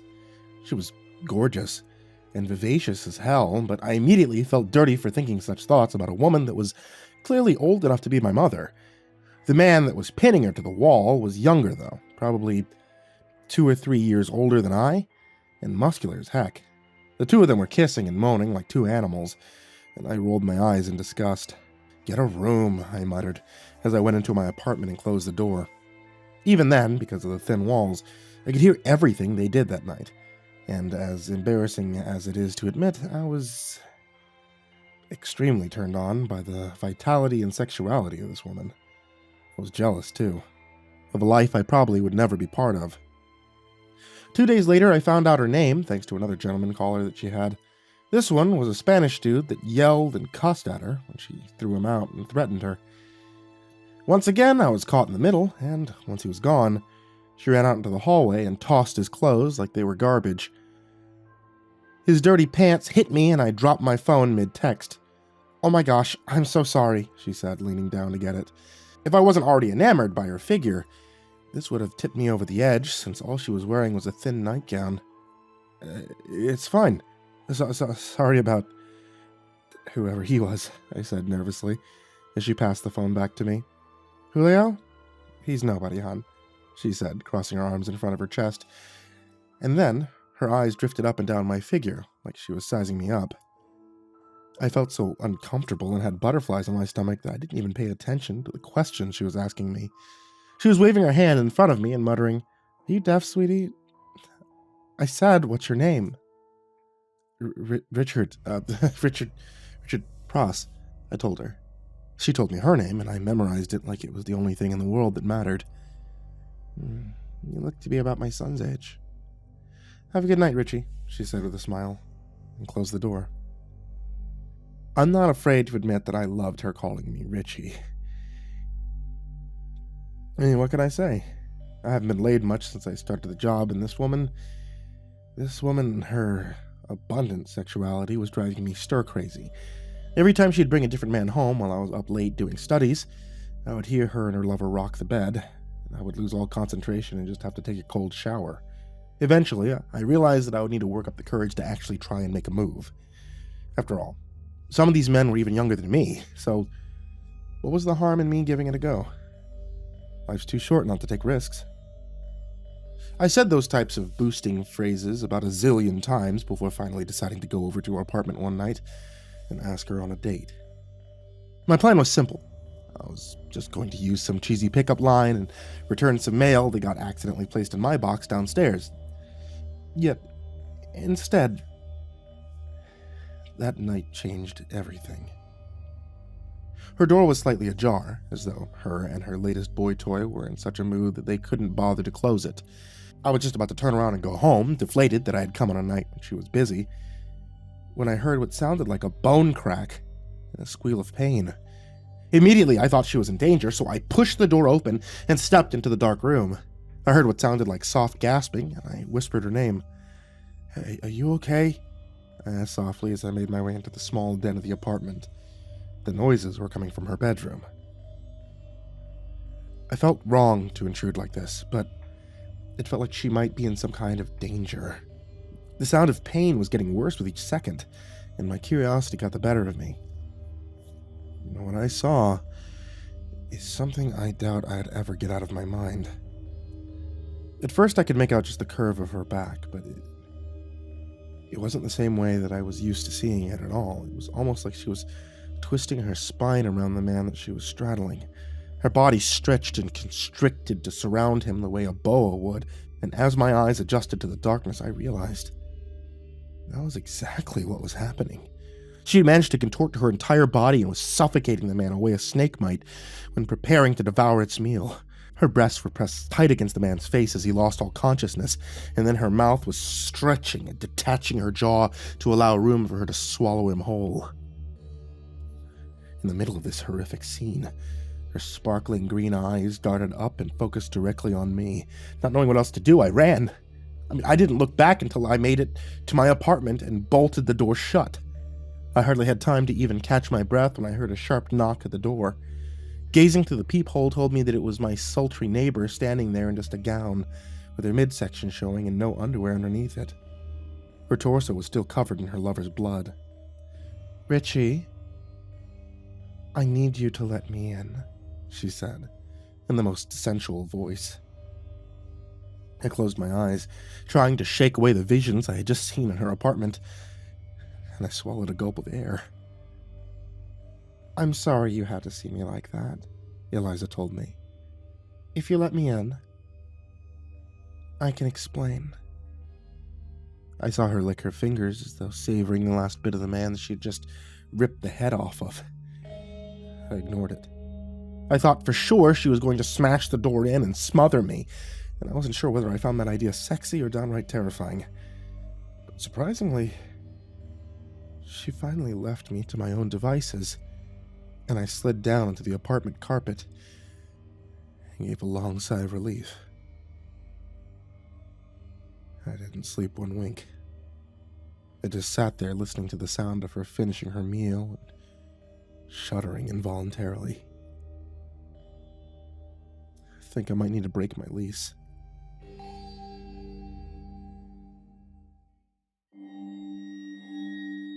After my first encounter with Eliza, I did my best to try and avoid any contact with her at all.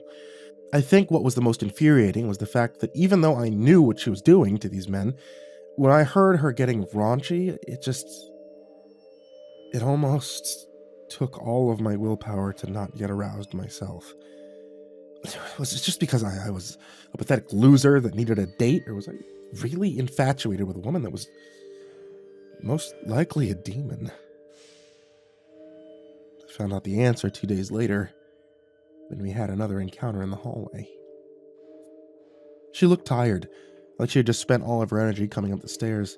Then she spotted me and pinned me to the wall, the same way she had that Spanish guy. What are you doing? I asked nervously. If this had happened a week ago, I would have been beyond thrilled to be in her arms, but now as her heavy breathing hit the back of my neck and she whispered, "I need you. Now." All I could think of was I was about to die. I considered making a cry for help. The hallway was empty, save for the two of us, and the other half of me wanted this badly, even if it did mean that I was just going to wind up a meal for this mistress. I was thrilled and enticed all at once. It didn't last very long, though, that feeling of excitement and titillation, because I watched before my eyes as this beautiful woman transformed into a monster from legend. First it was her teeth, those powerful rows of pearly whites suddenly becoming elongated and pointed, the way I'm sure most artists rendered vampires. And then it was her tongue. It unnaturally split down the center, forking and sliding towards my neck, as though she were scenting where best to incapacitate me. Would I even feel anything? Or would this just be a slow, cruel death? Her power over me was unbearable, and I wanted nothing more but to give in. Her seductive green eyes now took on a hypnotic presence. Nothing else in the world mattered except to become her prey. Her neck stretched, her jaw detached itself in order to prepare to feed, and then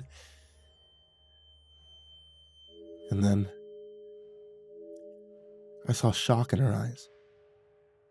I was pulled from her trance, and I realized how close to death I'd become. My arms were bruised, my legs paralyzed by her grip. And what was it that broke her ritual? It took me a second to see a man standing in the hallway, and it was he that pulled her from her next meal and tossed her aside like a rag doll. It took me another few moments to recognize that it was Julio, the angry lover she had thrown out days before. How could he possibly overpower this goddess? As I stumbled backwards and fell to the floor, I realized suddenly that Julio no longer looked human himself. His chest was exposed and revealed cracks in his skin that resembled a molten rock that threatened to burst from a volcano. His hands were sandpaper, coarse and brittle, but clearly not made of flesh. And his eyes, his perfect composure was now broken as his visage revealed actual fire blazing behind his irises. Eliza was not happy with her interruption and immediately hissed back at her ex the way a spitting cobra would. They were going to fight, and if I didn't get out of the way, I was going to be collateral damage. I crawled backwards out of the way as Julio moved towards her again, slamming his fist against the wall by her head. "You dare disobey your master," Julio said in an inhuman voice. His fiery fury was threatening to spread towards the other parts of his body. Eliza didn't bother to apologize. She snarled and hissed and leapt towards him, her fingernails resembling sharp claws. I was only a few feet away from my door. Escape would be easy. After all, Eliza had just tried to kill me. And I didn't feel like this was anything a mere mortal would be involved with, but I felt a tinge of guilt, and I was considering abandoning her, especially as I realized that Julio was likely the stronger of the pair. He was easily blocking her blows, and when he did attack, it caused her perfect skin to appear burnt. Was he some kind of fire demon? I also realized that of the two of them, if I saved Eliza, she'd be thankful. I doubted Julio would even bat an eye at killing us both. It was for that reason that I convinced myself to stay and see if she needed help. Immediately, Julio grabbed her by the throat when she attempted to pounce again, holding her up and causing her feet to dangle. "I've been waiting for this moment for nearly 3,000 years, and now you'll die for your sins," he snarled. His fire bellowed out of his mouth and eyes. I instinctively rushed and grabbed a fire extinguisher. At this rate, he could easily burn down the entire apartment. Without missing a beat, I broke open the glass and grabbed the cylinder, pulling the pin and aiming it at the strange demonic man. Eliza was screaming and shrieking as he tightened his grip and tried to collapse her airways. And then I pointed it towards him and squeezed, sweeping the foam towards his fiery body. Julio let out a roar of frustration and dropped her, futilely trying to block the steady stream with his hands. I barely had any time to know what to do next, nor had I planned ahead. In a few moments, the fiery monster would be charging, and the only hiding spot was my apartment, a few feet away. I went over to Eliza and helped her up, limping towards the door and hoping that this would work, but she seemed paralyzed the moment that I tried to get her through the entrance, and behind her, Julio was laughing and spitting out more fire, eager to make us both pay now. "Invite me," Eliza said desperately as I tried to pull her over the threshold. It sounded like a silly ritual, that such a simple act could save her, but it did. A few simple words, and she fell into the den of my apartment, gasping for breath. Meanwhile, her hot-headed ex was stuck at the barrier, glaring at me. "You shouldn't have gotten involved. Now, as soon as you leave this place, I'll kill you. And then I'll kill everyone you care about," he said. I could see that the extinguisher had caused some damage to the left half of his fiery face, his skin cracking and collapsing in on itself as he winced in pain. "And you're only fooling yourself if you think that snake won't feed on you when she's at full strength. You've doomed yourself either way," Julio sneered. Then he stormed back towards the stairs. I looked down at the floor at Eliza's unconscious form, frightened at what I had just gotten myself pulled into. Had this been a trap for her to ultimately get me right where she wanted me? I mean, leaving isn't an option. Calling for help might endanger someone else. No. All I can do now is wait. Wait. Hope Eliza is thankful that I saved her life.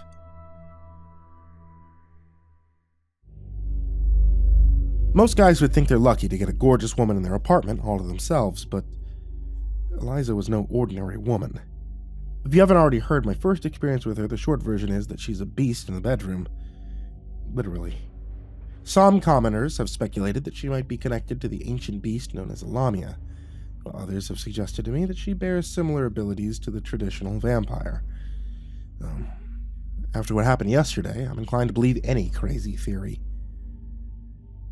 The trouble started a few hours after Julio had left. I suspected that he was hoping that I would let my guard down and venture outside of my apartment, but when Eliza finally regained consciousness, she told me otherwise. "The demon must regain its strength.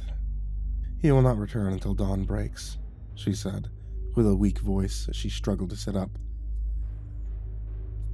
I offered to help her, but she hissed at me in defiance. "If you were to come near me right now, I'm not sure I could resist my primal instincts," she said softly. I did my best not to twist that into some kind of kinky roleplay, and I asked her what she meant. "In short, Richie, I need to eat to gain back my strength. Otherwise, neither of us will make it out of here alive," she said, as she winced in pain.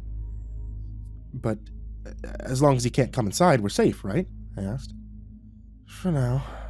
Until Julio grows brains bigger than his balls and realizes he can overcome the seal by burning the entire building down," Eliza muttered.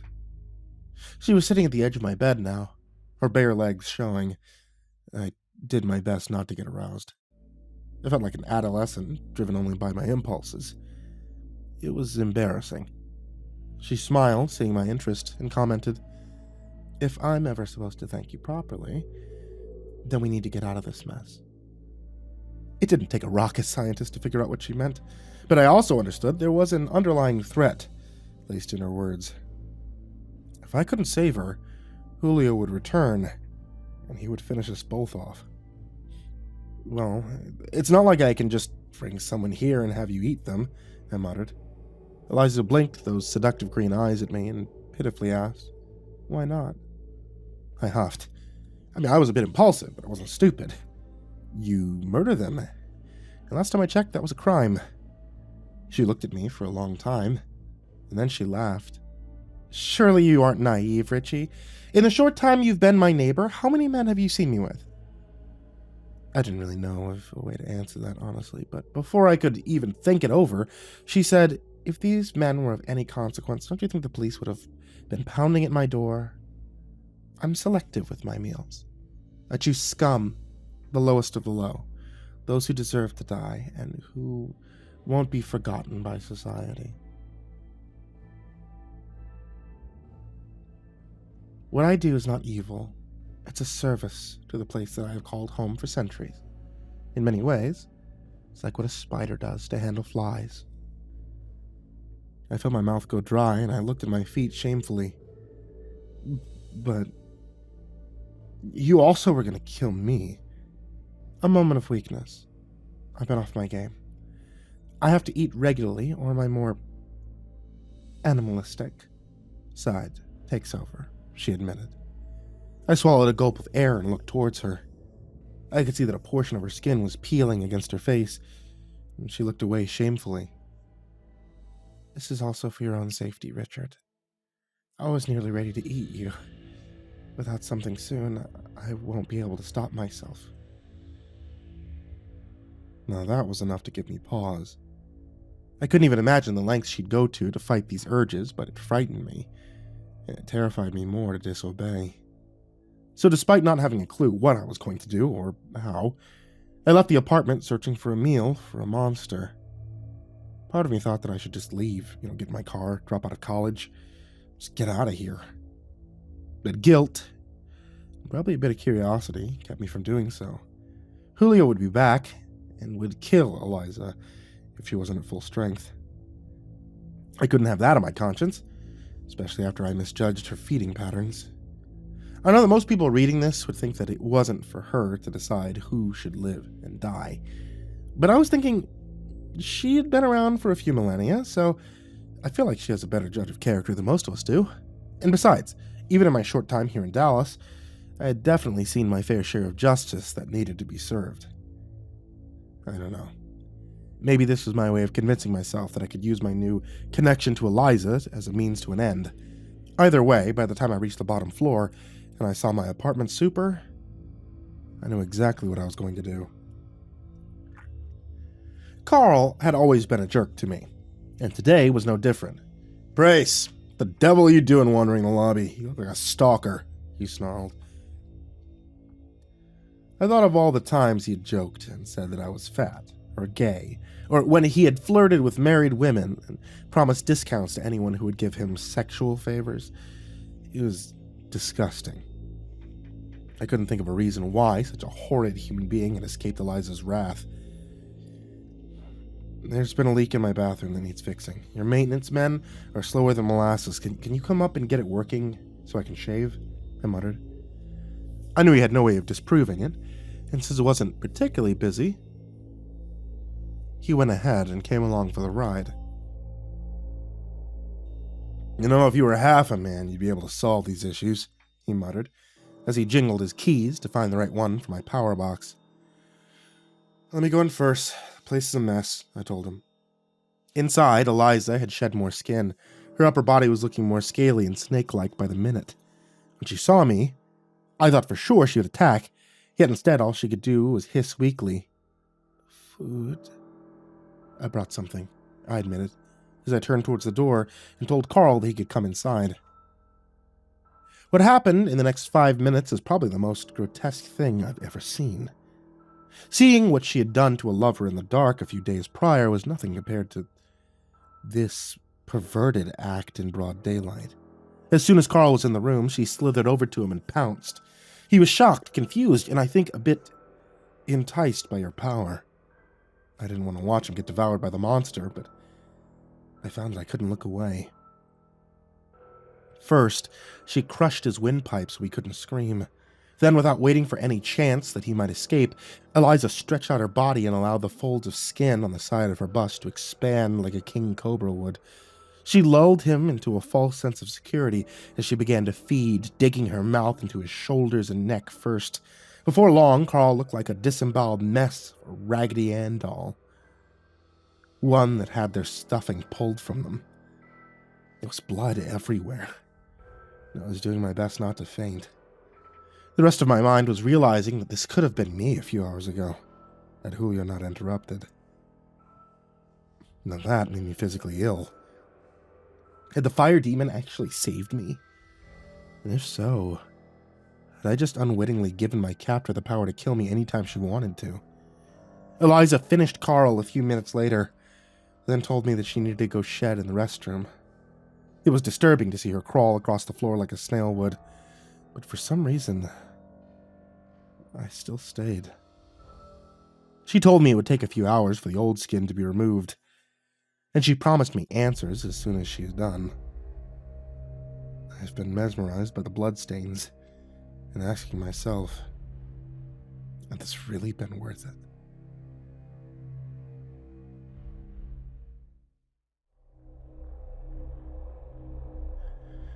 I've definitely got it in over my head.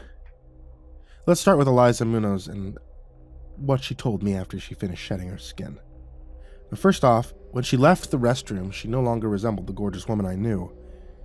Instead, this one had iridescent skin that shimmered like the blue sky or one of those aliens off of Avatar. Part of it was disturbing, but the rest of it was something I was totally enamored by. She really was a goddess in human form. Thank you, Richie. I owe you my life, she told me with a smile as she touched my chest and added that I should sit down. There wasn't much time left before Julio returned, and she said that there would be a few things I could do to prepare for his arrival. It's not often that someone like me can even defy a sheriff. We're bound as their mates by the pylon long before we are ever created. But our ways have been dead for quite some time now, and some of us do not know how to move on. I've been gathering my strength in order to attempt to break free, and thanks to you, I have my chance. When Julio returns, I'll kill him, she told me. How can I help? I asked nervously. The only thing capable of killing someone as strong as Julio is by performing an ancient ceremony to awaken the Wakufe. You could call them soulless demons. They roam the earth, devouring all negative emotions in a vain effort to gain a sense of being, Eliza said with a scoff. The way she talked made it sound normal, but I was still perplexed by all of this. I don't think I'm familiar with any of this mythology, I admitted. Do I look like a legend to you, Richie? She asked, her eyes sparkling as she looked at me with that same seductive glint in her gaze. Was she really attracted to a loser like me? I mean, what could a pathetic human like me have to offer anyway? Okay, you have a point.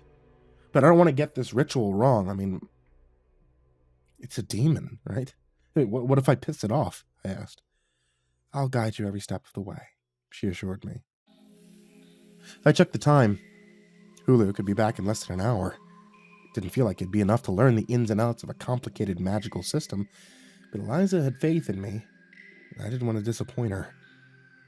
Just being yourself, you can control them. I trust you, she said, as she started to guide me through the different phrases.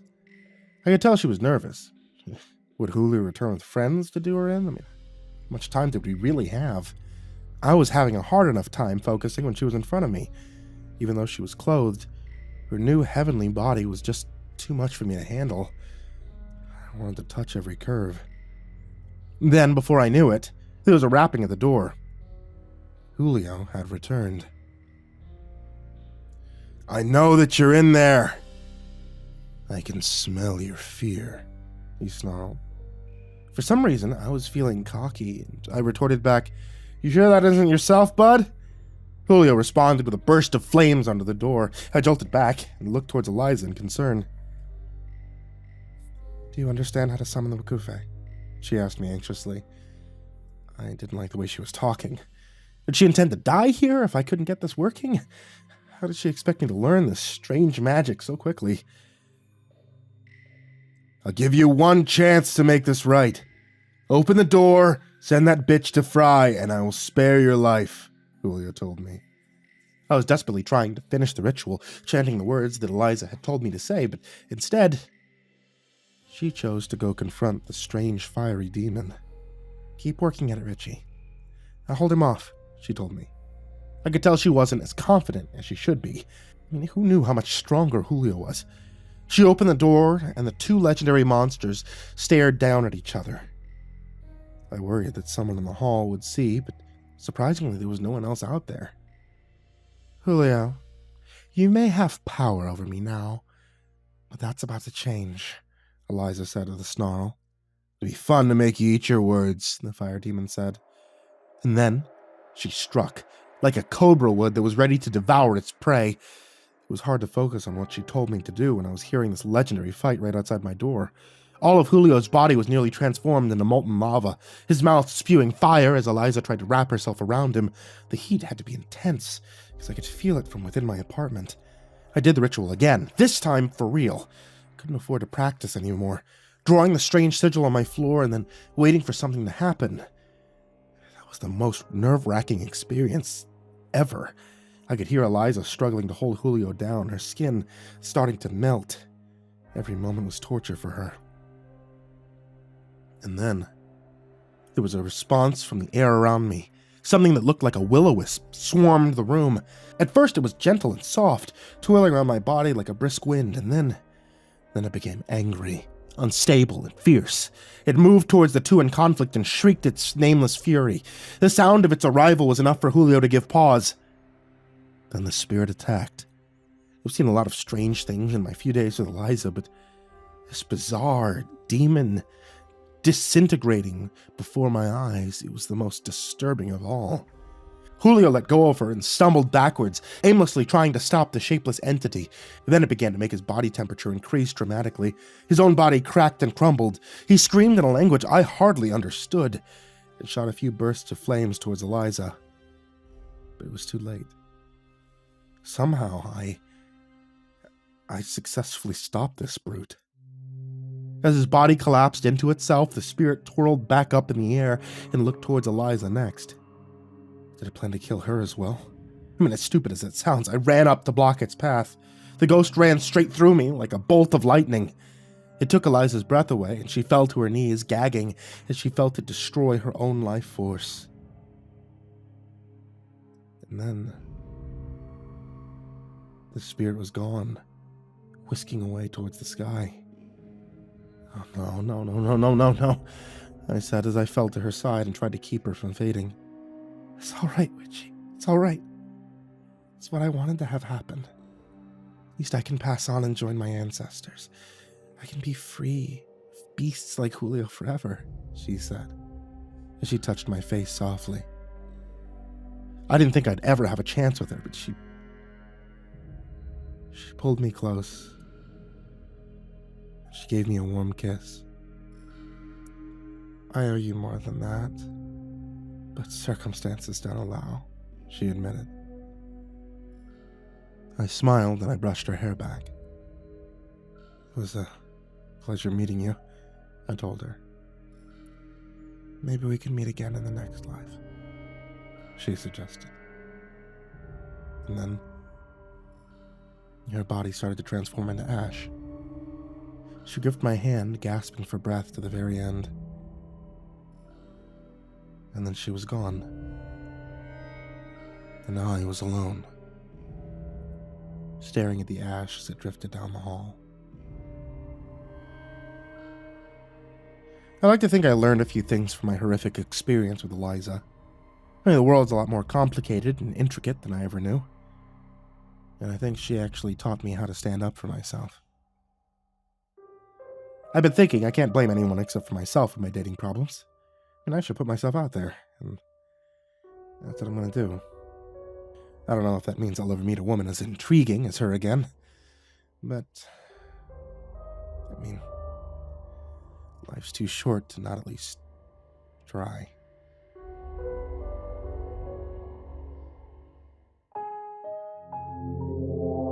From beneath a heap of blankets, I listened to the storm pass through.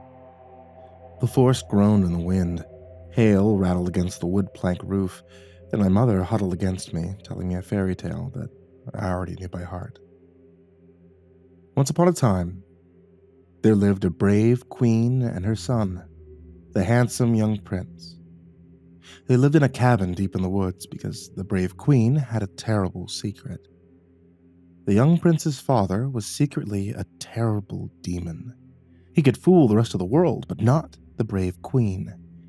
She knew that while he looked and spoke like a man, he was really a demon in disguise. That's why she escaped from the palace with her young prince and hid him away somewhere where the demon would never, ever find him.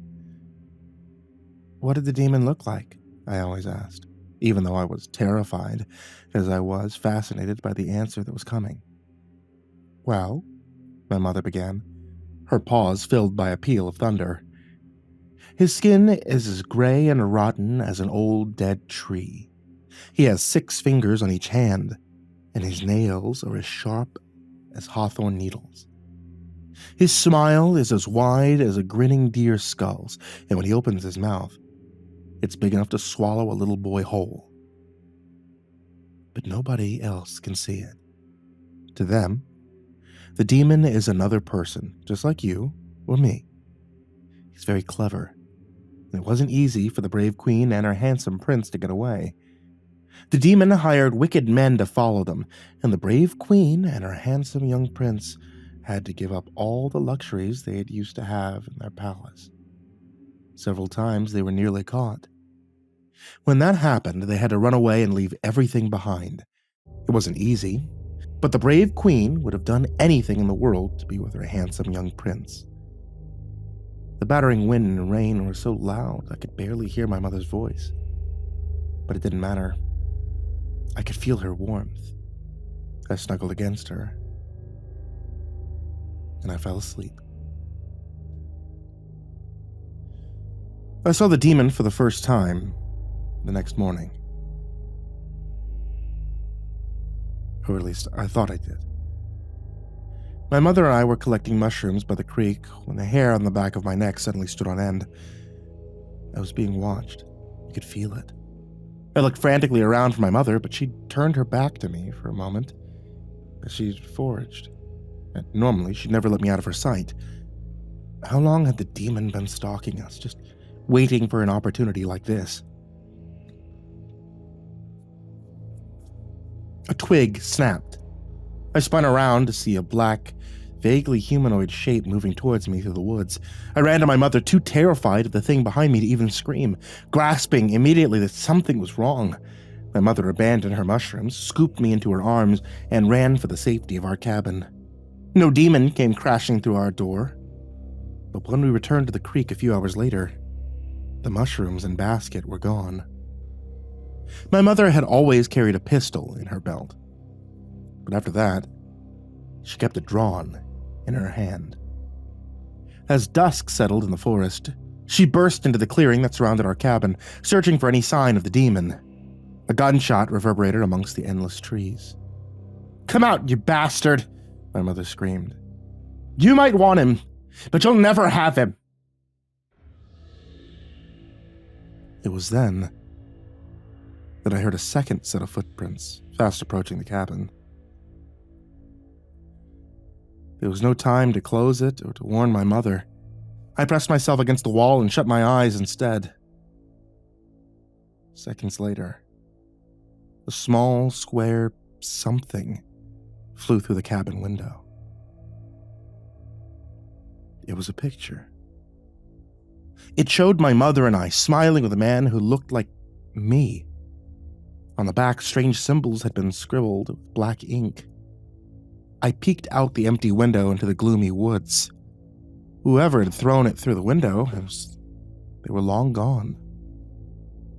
I found myself staring at the picture for a long time, wondering if it was some kind of evil magic that was keeping me from tearing my eyes away. I was so lost in those 3 smiling faces that I didn't even notice that my mother was back. She snatched the photo out of my grasp with trembling hands, muttering 2 blood-chilling words. "It's him." Pistol in hand, she started packing right away and jumped at every sound.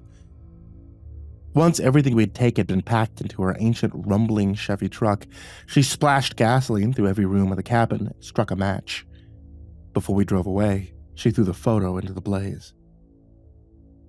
Fog had rolled in with the cool night air, turning the woods into a sea of white. We hardly ever left the cabin. The overgrown dirt track that led away from it was difficult to navigate at the best of times. My mother drove white-knuckled, gritting her teeth at every pothole and scraping bush.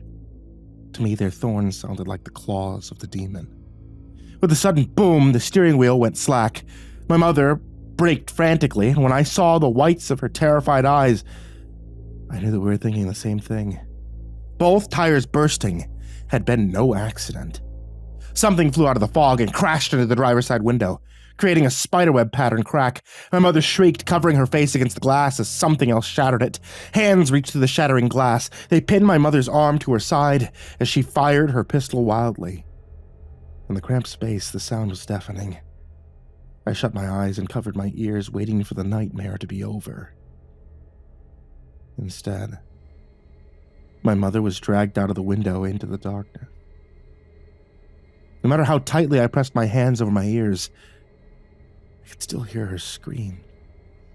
They turned to moans and finally to silence. That silence, that waiting, it was worse than anything I'd experienced so far. In the end, those unfamiliar hands closed around mine, just as I always knew they would. "It's all right, son," a husky, unfamiliar voice sobbed into my neck. "It's over. It's finally over." The case was quite sensational for its time. There were many who questioned the motives and legality of a father who used private detectives and secondhand police chain spikes to recover his son, when the law wouldn't do it, even if the mother was a member of a cult. Now, at the time, of course, I was concerned with other things, like all the big words the men in white coats around me were saying. Words like malnutrition, illiterate, brainwashing. Later, there would be others, better words: school, bicycle, games, friends. My favorite word of all, however, I learned thanks to my father: family and home.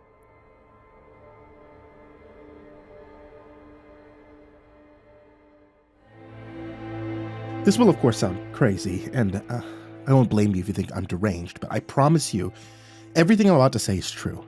The experience I went through really happened, and the implications for the fate of the world should be seriously, gravely considered.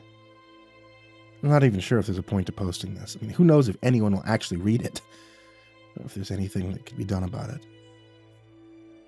I'm scared. Really terrified of what it all means, but I'll share it with you, if only to unburden my mind somewhat of the terrible, terrible knowledge. In short, I have the suspicion, if not the certainty, that a lot of people in the world are the real-life equivalent of bots. You know, that your neighbor, your mailman, your barber, may just very well be biological machines, pre-programmed, living intricately scripted but nonetheless insincere lives. I'm not saying that we're living in a simulation, but the current population of the world, a figure that presently sits around 7 billion, isn't altogether real. The number isn't entirely accurate to the amount of living, breathing, earnestly alive members of the human race.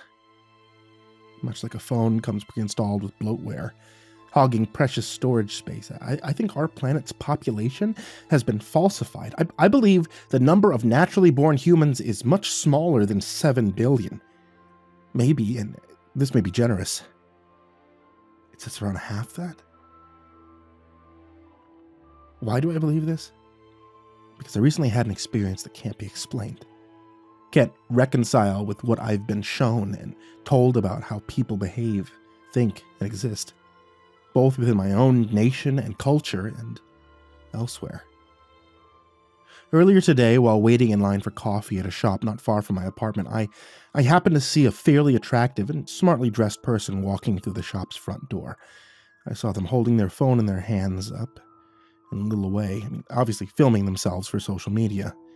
Not wanting to seem rude or be inadvertently drawn into the video, I looked away.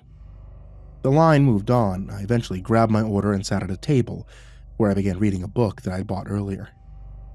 The person filming themselves eventually placed their order, and after a few minutes, came to sit at a table next to me, still with their phone held out before them. I wasn't exactly annoyed. I had no reason to be.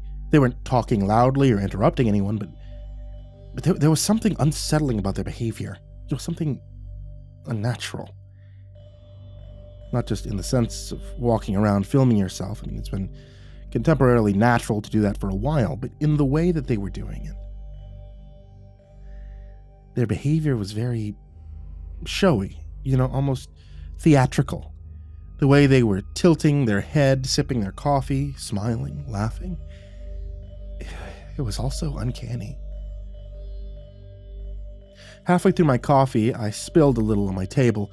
I got up to grab some napkins, and when I passed the self-filmer, I happened to glance at their screen, not really intending to be nosy, but curious as to which media platform they were using. What shocked me, what made me pause mid-stride and mentally skip a beat was their screen. It was what wasn't on it. The screen was black. There wasn't an image, lines of text, or icons of any kind. The whole time, for at least 10 minutes, they'd been broadcasting to no one. And even as I gained my composure and walked past their table in clear view of them, they were still behaving as if there was an audience or some stream to which the video was being fed. I sat down, perplexed and unsettled, though if you asked me at the time, I wouldn't have been able to say why. Slipping an unused napkin in my book as a makeshift bookmark, I started to nonchalantly, or so I tried, watch them out of the corner of my eye, while occasionally sipping coffee. I knew I wouldn't have been able to keep up the appearance of reading, so I instead went for absent-mindedness. And still, they continued to pantomime all the motions of streaming to an audience, showing every sip, every bite of the cookie they ordered, every cute and whimsical community-submitted painting on the wall behind them. It was eerie, watching them with the knowledge that I had. And I found myself growing increasingly disturbed with each dishonest second.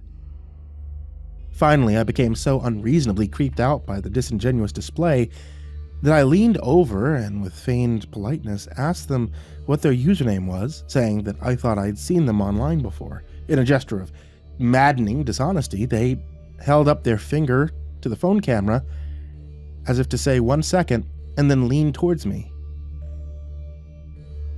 Our eyes met, and I immediately got a weird, vaguely primal feeling of fear, not dissimilar to how you'd feel seeing a mask of someone's face that was, in all respects, realistic, except for one minor but glaring detail.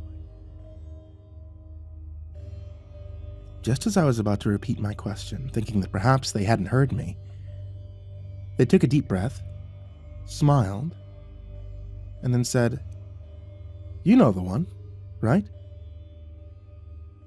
Had they simply said, "You know the one," and left it at that, I would have assumed Instagram. I'm not too familiar with social media beyond entertainment forums, but whenever I heard about influencers, it's usually Instagram that I see mentioned in relation, but the right? The definite inflection of a question piqued my curiosity, and it unsettled me. The suggestion that they weren't familiar with the platform they'd been using for nearly 20 minutes set off some psychological alarm in my mind, one that bordered on a flight or fight response. Not wanting to cause a scene, really just wanting to get out of there, I nodded, forced a slight chuckle, and withdrew back to my seat. After an awkward and creepy moment of stillness, they did the same and went back to their fake streaming. I didn't bother to watch them anymore. I couldn't bring myself to turn back.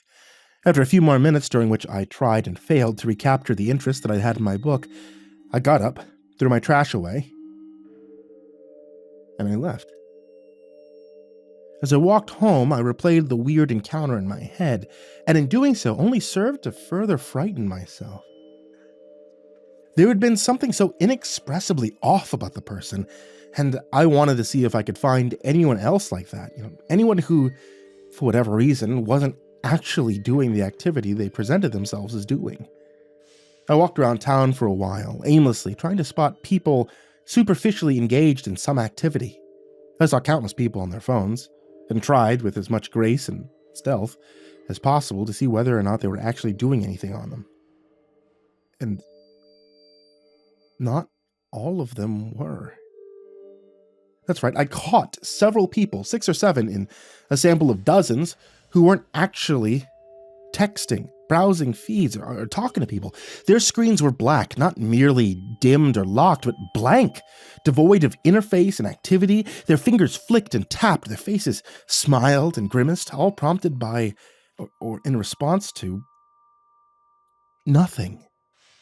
They were like children playing pretend, amidst crowds of other genuine humans who wholly were oblivious to the lies. And all these people, like the person I'd witnessed in the coffee shop, they were off in some way.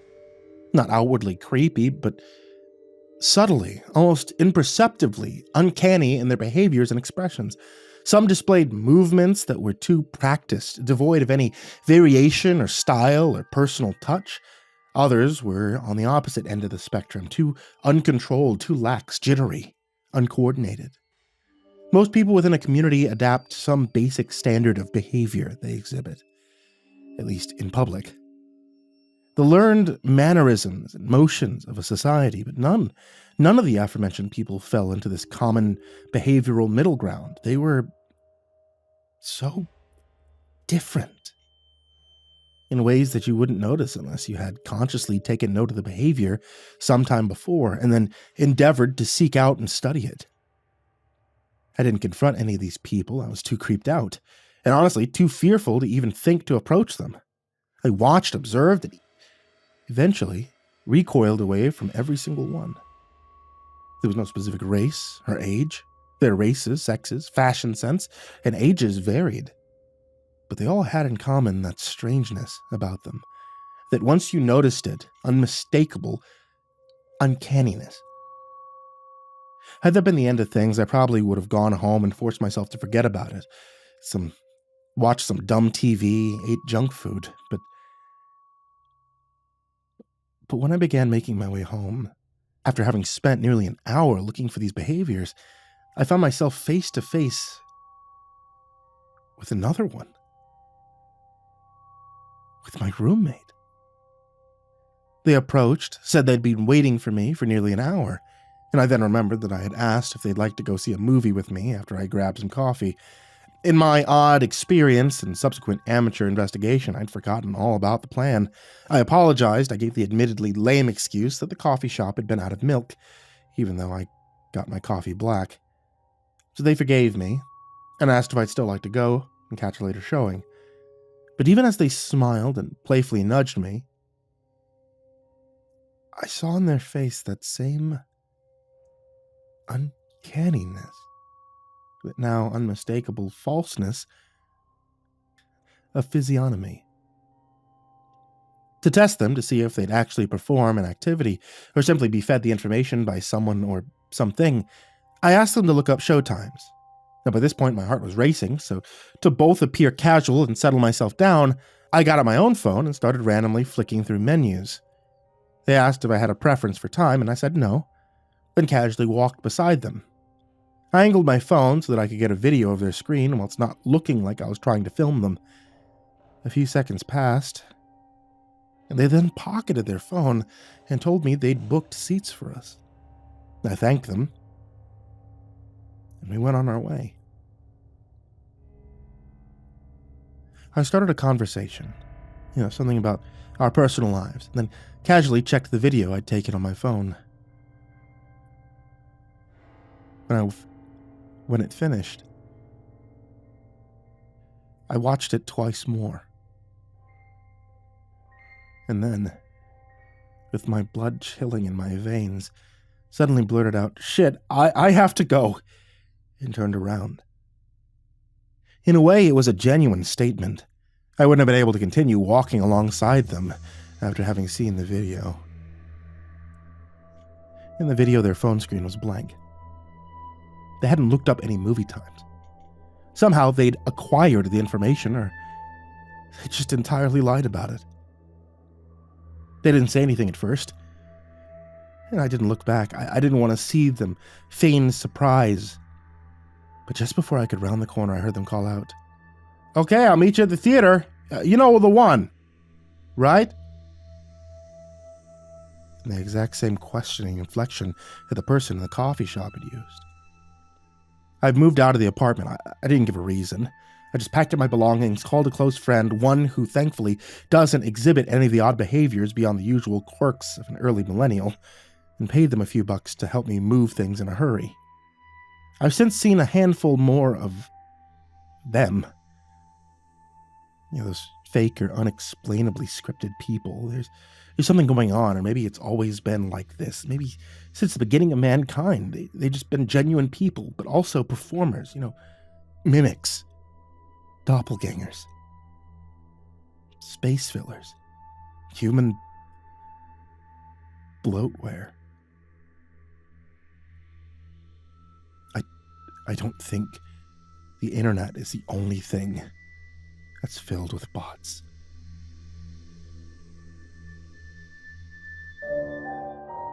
When news of his arrest arrived, I was...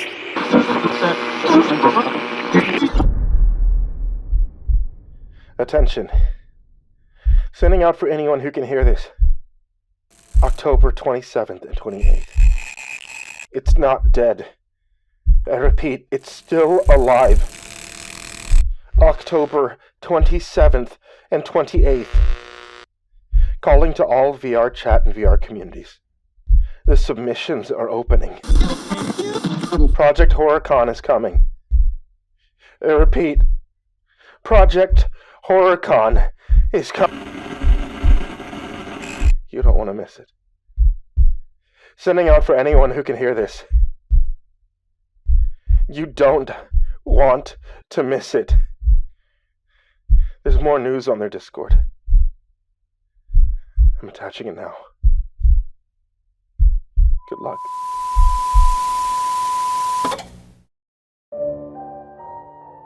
When news of his arrest arrived, I was the least surprised. My mother outright denies the statement, simply refusing to even suggest that my father could commit such a heinous crime as the one detailed by the reporting officers. My brother, 2 years younger and more inclined to my way of thinking, he regarded the news as something to have been expected. A very young, vacant-minded sister failed to grasp the severity of the crimes. Simply took the announcement as something generally bad, circumstances of which my father would assuredly free himself, as his made-up heroes had done during their father-daughter story time. He was being held without bail at the jailhouse about 20 minutes' drive from our home, and at the demand of our mother, we all loaded up in the family SUV and drove to meet our intern dad. He sat alone in a spacious cell, presumably used to house multiple criminals in one room, though our town wasn't very known for criminal activity or anything really, and he looked very upset. His dark blue jeans had various cuts in the fabric, as if torn by fingernails, something my mother pretended not to notice.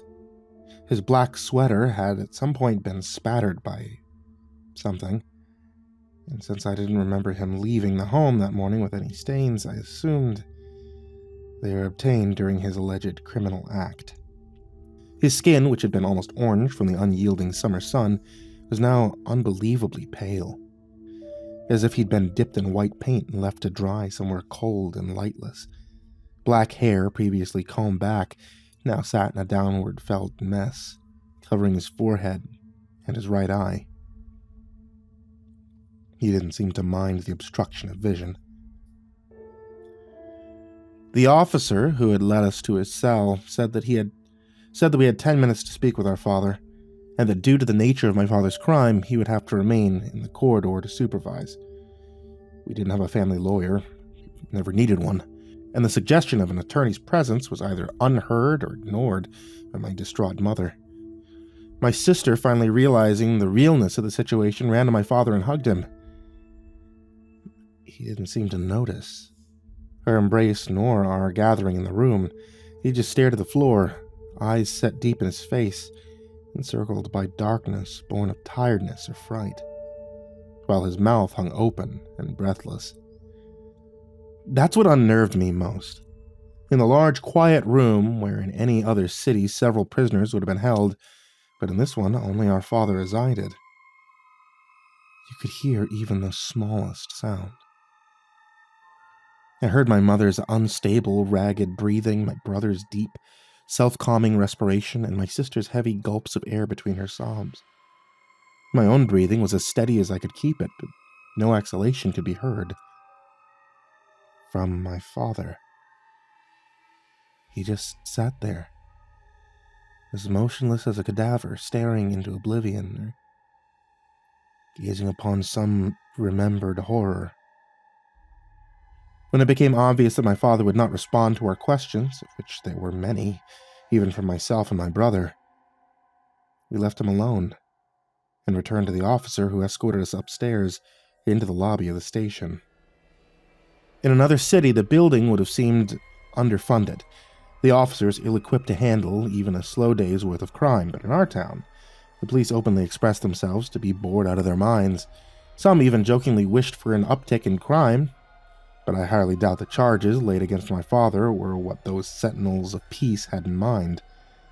They laid out the full details, and due to my father's lack of cooperation, hadn't felt the need to spare us the grislier aspects.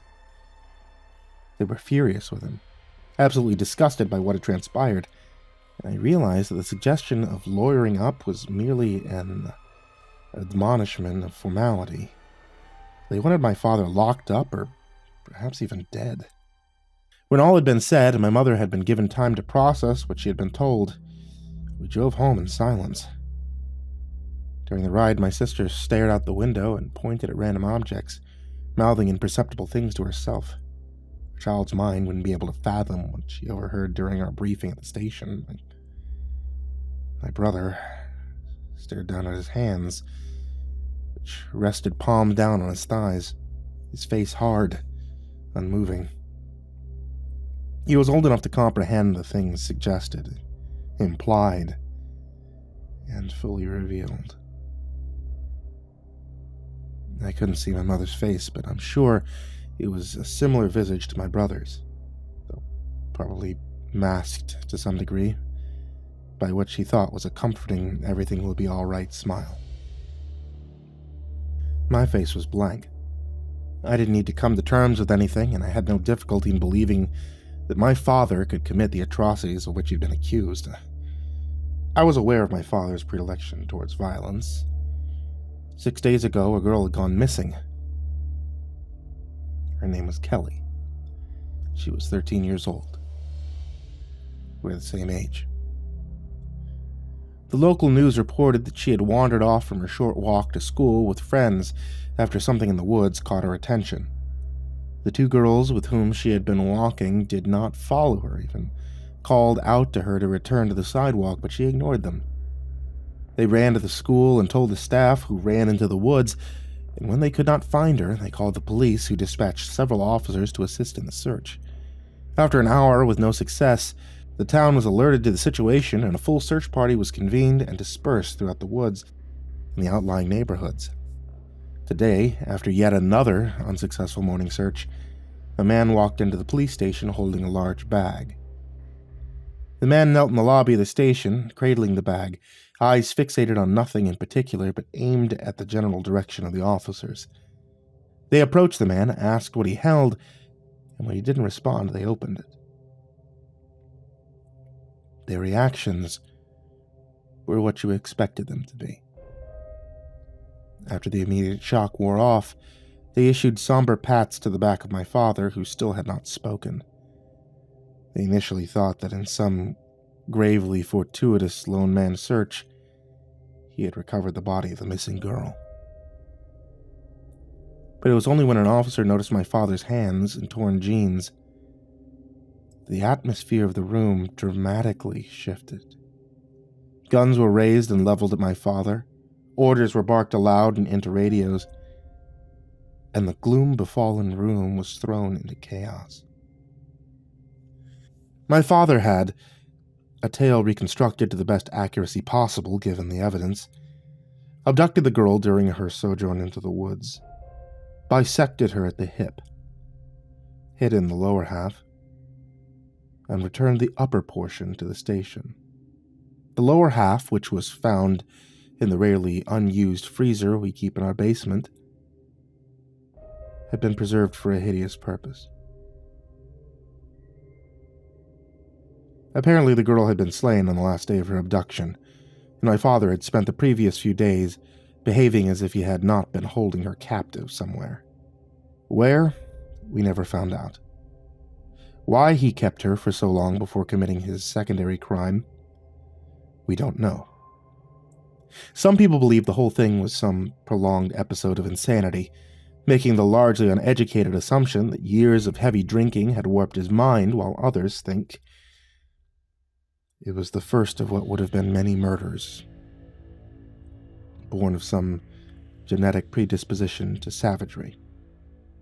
My brother took offense to that, despite not having any knowledge to disprove the assertion. He was only 11, and the seed of evil could very well be within him. I think that upset him more than the actual murder. The chance that he could one day carry out a similar act of diabolism. My birthday's in 2 days. Remember how I said I could very well believe my father had done such terrible things? Last year on my birthday, my father was late to my birthday party. He and my mother argued, and in my desire to have a birthday not ruined by fighting, I tried to break up the argument. My obviously drunk father pushed me, and I fell down our stairs, fracturing my spine. I was rendered permanently handicapped. My mother, hoping to preserve the family unit, reported the incident as an accident, that I had fallen while excitedly running up the stairs to retrieve a present. I didn't deny the story, only because I wanted to believe it was just an accident, that he didn't truly mean to push me with such force. And whether my father's recent actions were born of immense guilt or the sick joke of a twisted mind, I can't say, because I don't know. He won't speak to anyone. And from what I've heard during my mother's phone calls with the authorities, he won't be allowed back into civilization for quite some time, if ever. We plan on moving soon. I don't know if it'll be another small town, but I don't think it'll matter anymore.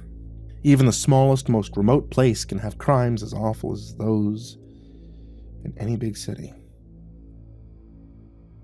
What keeps me up at night, what sends a chill through my inoperative spine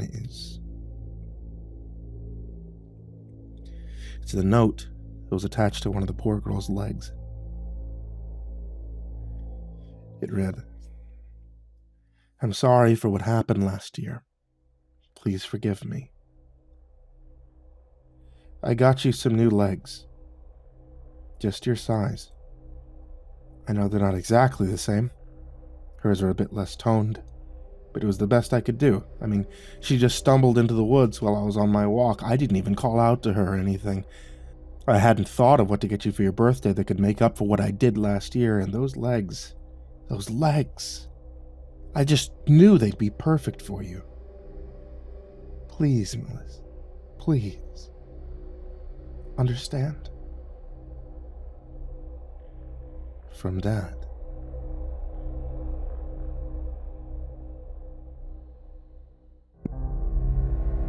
"Mom?" I asked. "Why are you closing the blinds?" "Our neighborhood has a peeping Tom," she responded, peering with a single eye into the gloom of suburbia in winter. I didn't know exactly what my mother was looking for, but I knew that she was nervous. And that made me nervous. I was 8 years old that Christmas. and the words Peeping Tom meant nothing to me. I knew that peepers was another word for eye, and I couldn't help but imagine the mad rolling eyeballs and black hat of Judge Doom from Who Framed Roger Rabbit. It had been over a month since I'd seen that movie, but it still gave me nightmares. The next morning, however, I had to face something even more frightening, to my 8-year-old mind, than a peeping Tom. My mother insisting on walking me to the bus stop. Just to be safe, she said. But she wouldn't have to endure the sneers and laughter of classmates for the rest of the year. It started as soon as I got on the bus. A loud chant from the back of Mama's boy, that felt like it would never end. Trying to ignore them, I looked out the window. And what I saw chilled my blood. My mother was walking home, alone. And a figure in the bushes was watching her. A figure in a broad-billed black hat and battered black trench coat. From the fast-moving school bus window, I couldn't see its crazy round eyes, but I just knew that they were there all the same. "Wait!" I screamed. "Stop the bus!" Laughter. The chants of Mama's boy grew louder. The driver ignored me. At school, I couldn't focus on anything. What if the peeping Tom had crept up on my mother with those impossibly long, silent steps? What if it had wrapped a filthy, black-gloved hand around her mouth and dragged her away? What if... I breathed a sigh of relief when I saw my mother waiting expectantly at the bus stop that afternoon. Instead of trying to wriggle away, I grabbed her hand and I squeezed it tight. There were worse things than my classmates teasing out there, I realized. Things that hid in the bushes and crept through the dark. Things like a peeping Tom. That evening, I muted my video games to listen to my mother's conversation with one of her friends on our street, Evelyn.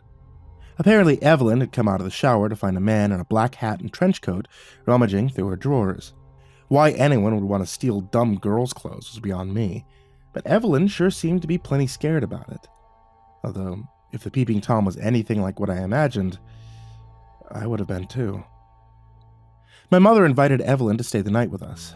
I breathed a sigh of relief, and she refused. Evelyn smelled like cloves, and was always asking me questions when I just wanted to play. The police were parked outside her house, Evelyn told my mother, and besides, Claire would be home soon. Claire was the woman who lived with Evelyn, although I wasn't exactly sure how they knew each other. My mother did my best to reassure our neighbor before she hung up. "At least there hasn't been any more violence," she said in a low voice. I could hear Evelyn's response.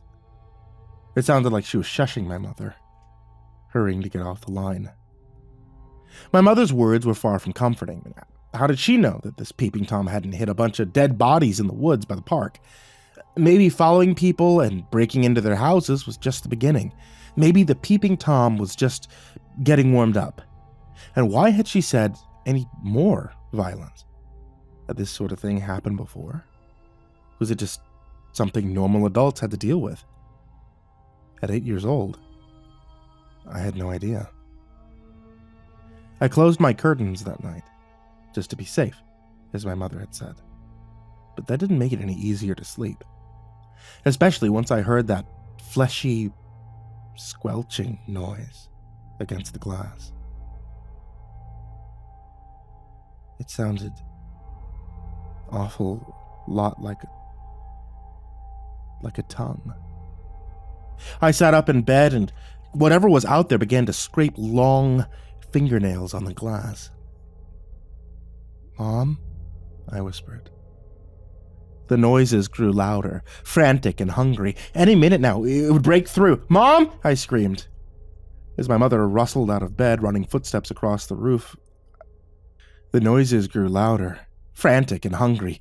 Any minute now, it would break through. "Mom!" I screamed. as my mother rustled out of bed, running footsteps across the roof outside of my window, then disappeared.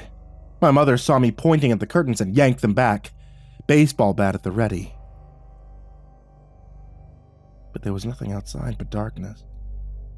Peeping Tom, I panted. My mom stuck her head out looking for evidence. Frowned. Honey, are you sure you didn't just have a bad dream? I shook my head. Couldn't she see the spit streak on the glass? Well, I'll call it in, but I don't want you to worry. The police are out looking for the bad guy, and they're going to catch him. I thought about how rapidly those footsteps crossed the roof. I doubted the police could move that fast. I slept in my mother's room that night, and although she constantly reassured me that it was just a dream, I noticed that she lay the bat within reach by the nightstand. The next night, Claire showed up crying at our porch just before midnight. Everyone introduced her as Evelyn's friend, but even at 8 years old, I knew that there was a lot more to it than that. It was how Claire touched Evelyn's back when they came over for my mom's parties, how they laughed and finished each other's sentences. And that was the problem. Eavesdropping from the top of the stairs, I picked up on the drift right away. Evelyn had disappeared. And while Claire was sure that the neighborhood peeping Tom was responsible, the police had fixated on Evelyn's deviant lifestyle. And that meant Claire. In those days, certain types of relationships just weren't talked about or tolerated by most people, and anyone who participated in them was suspicious by default. Of course, I didn't understand any of that back then, but I did focus on one detail that Claire confessed to my mother. The police cruiser parked outside of Evelyn and Claire's home had left its position when a sighting of the peeping Tom had been called in. My sighting. My guts knotted up. I was partially responsible for Evelyn's disappearance. The peeping Tom might have planned it all along, scaring me, distracting the police patrol, then breaking in to take Evelyn. Back in my room, I gripped my pocket knife until my knuckles turned white, swearing, like I'd seen in movies, that I'd give that damn peeping Tom what he had coming to him. But it was not to be. After Evelyn's disappearance, the sightings of the peeping Tom came to an end. The intimidating shark-like police cruisers that had patrolled our neighborhood were gone, leaving behind only empty windows of the home that Claire and Evelyn had shared. They stared at me accusingly whenever I walked by. While Claire was ultimately found not guilty of Evelyn's murder, the experience left a rotten taste in her mouth. No one was surprised when she left without a forwarding address. I didn't think about her again until a few years later, when my friends and I were trying our first cigarette in a ramshackle shed that we'd found in the woods behind the park. My first lungful made me cough and lurch forward. My foot went straight through the rotten floor. There was a ladder underneath. It led down into a bare concrete basement that had probably been sealed off for years, but the scent down there was familiar. Evelyn's clove perfume. I shuddered, made up a lame excuse, and hurried home. I felt the need to tell an adult what I'd found, but by the time I reached my front door, I was having second thoughts. If I told anyone about the shed, I'd have to explain what we were doing there. I didn't want to get my friends in trouble. I could still smell that nasty cigarette smoke in my clothes. What if the adults could smell it too? Besides, I didn't have any real evidence, just a familiar scent. I decided to hide my clothes at the bottom of the laundry pile, take a shower, and keep my mouth shut. My family moved away a few months later, and I forgot all about the peeping Tom and my discovery in the shed. Until last night. Something happened that jogged my memory. I went to bed early and I woke up to my wife shaking me and whispering in my ear, "Honey, I think there's a guy in the bushes beside our house." I sprung out of bed and grabbed the baseball bat I kept beside the nightstand. The grip felt cold in my hand as I ran to the patio door. I flicked on the outside light and jumped outside. "Hey!" I shouted, hoping that I sounded more intimidating than I felt. "Who's there?" There was no response, but I could feel eyes on me. I couldn't help but imagine the eyes from my childhood nightmare. Huge, bloodshot, and insane. The eyes of the peeping Tom. A cold sweat broke out over my forehead as I jostled the first bush with the bat, hoping, praying, that I wouldn't see some awful thing draped in a nasty trench coat and a broad-brimmed hat staring back at me from the other side of the leaves. My wife, Kim, stood in the kitchen, one hand on a butcher's knife and the other on her phone, ready to call the police. As I approached the third, I heard Kim scream. Nothing was hiding in the branches, but I turned around in time to see a long shadow scurry across our backyard and disappear into the trees beside the power lines. The figure that cast it wore a filthy trench coat and a familiar black hat. We called the authorities immediately. They told us that no one nearby had reported being a stalker. They'd increased patrols in the area. There wasn't much more they could do, and I resolved to take matters into my own hands.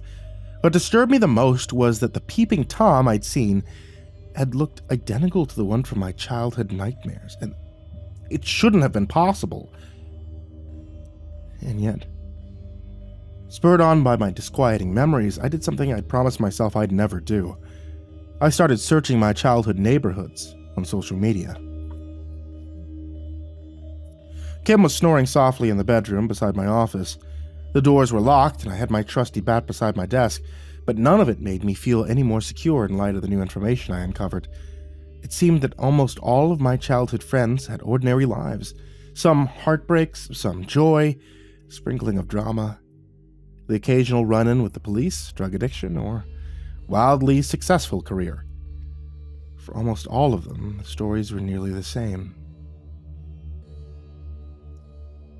But for the families who lived on Maidsway Court, my street back then, it was a different story. Evelyn wasn't the only one who'd vanished. Over the past 20 years, there had been 5 disappearances, 3 unexplained deaths, and 2 suicides. Something horrible had happened to my childhood neighbors. Dread settled into my gut like a cold stone when I recalled their houses, their faces, their quirks, the junk they had in their yards. The moment that I looked at a street view map of my old street, the horrifying patterns became obvious. The bad luck haunting my childhood neighbors moved from left to right, beginning at Evelyn's house, even though almost everyone on my street had moved away in the years following Evelyn's disappearance. Another odd coincidence. The pattern remained the same. Someone, or something, was destroying our lives one by one, and my family was next. I called my mother right away, but she didn't pick up. That was disquieting enough in itself. My mother always left her phone at full volume day or night, and always kept it by her side. I shook Kim awake, bundled her in a coat, and brought her down to the car. I knew that my incoherent explanation of where we were going and what we were doing had scared her, but if I was right, she wasn't nearly as scared as she should have been. I drove in white-knuckled silence, pulling into my mother's driveway after completing the 2-hour drive in less than an hour 20. Every light in the house was on, and the curtains of the open living room window were blowing in the breeze. I rushed inside, bat in hand. Kim and I searched my mother's house again and again. But there was no sign of her. My mother's bed was a mess. I could already imagine how it might have gone. The man in black could have slipped into the window, tiptoed upstairs, pressed a chloroform cloth over her mouth, and dragged her out the back door. Into the woods. My mother's address book lay on her nightstand. I flipped it open and struck gold. She'd kept in touch with the people from Midway Court. I had at least 5 phone numbers to try. While Kim busied herself with shutting the living room windows and checking the other locks, I called my ex-neighbor's phone numbers in the order that they were written. "Hello?" A gruff man answered on the fourth ring. "Dave, this is Bryce Leeds. You lived in Midway Court in the 90s, remember?" "Bryce, do you have any idea what fucking time it is? I got work in the morning." "Look, I know. I'm sorry, but my mother's missing," I pleaded. "I need to know what you know." The next number wasn't one that I would have called if I had a choice. Claire. Even though I was only a child at the time, I still felt some guilt over how everyone treated her. She picked up right away. "This is Bryce Leeds," I said immediately. My mother's missing, and so it's true." Claire gasped. "There really is no escape." No escape from what?" "But everyone on Maidstone Court did. You were just a toddler." What are you talking about? Look, my mother is..." "Listen," Claire shouted. I sat in the unmade bed and did as I was told. Back then, there was a hobo who lived in a shack in the woods by the name of Tom Culfrith. Tom was... how can I put it? A dirty old man. He said filthy things to every woman and girl he saw. Sometimes he even followed us home. He got off on our fear, I think, and he took to spying on women of Maidstone Court every night. He'd creep right up to our windows and even snuck into our homes, left traces of his presence just to make us feel unsafe. The police would haul him off, but with no physical evidence, they could never hold him for long. One day he approached Evelyn while she was working alone in the garage. Spewing his usual filth, he got so close that she could smell his foul breath on her face. And when he tried to touch her, Claire paused. You have to understand how afraid we were back then. Everyone was at a boiling point. We just wanted him, that man we called Dirty Tom, out of our lives. That's why Evelyn hit him in the head with a shovel. He went down hard, bleeding, and swore that he'd sue her and take everything we had. So she hit him again. And again. Dave, across the street, and your mother heard the screams and came running. Eventually, everyone else did too. No one felt shock or horror at what Evelyn had done. We felt relieved. Dirty Tom Culfrith was finally out of our lives, and nobody would miss him. We buried him in the woods beside his shed. And we never told a soul. That's horrible.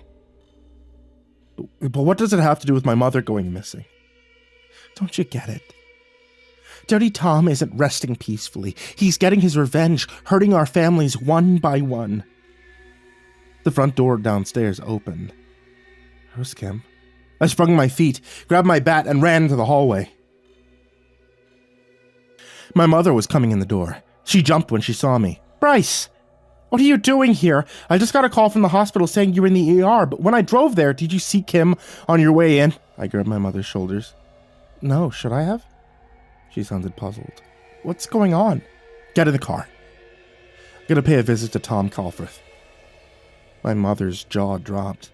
I talked to Claire, Mom. I know everything, and... Okay, I understand, but we have to finish this. Whatever Tom Culfrith became, I think it got Kim.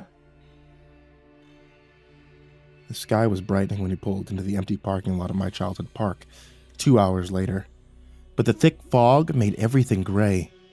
The street lamps looked monstrous, and the forest looked hungry.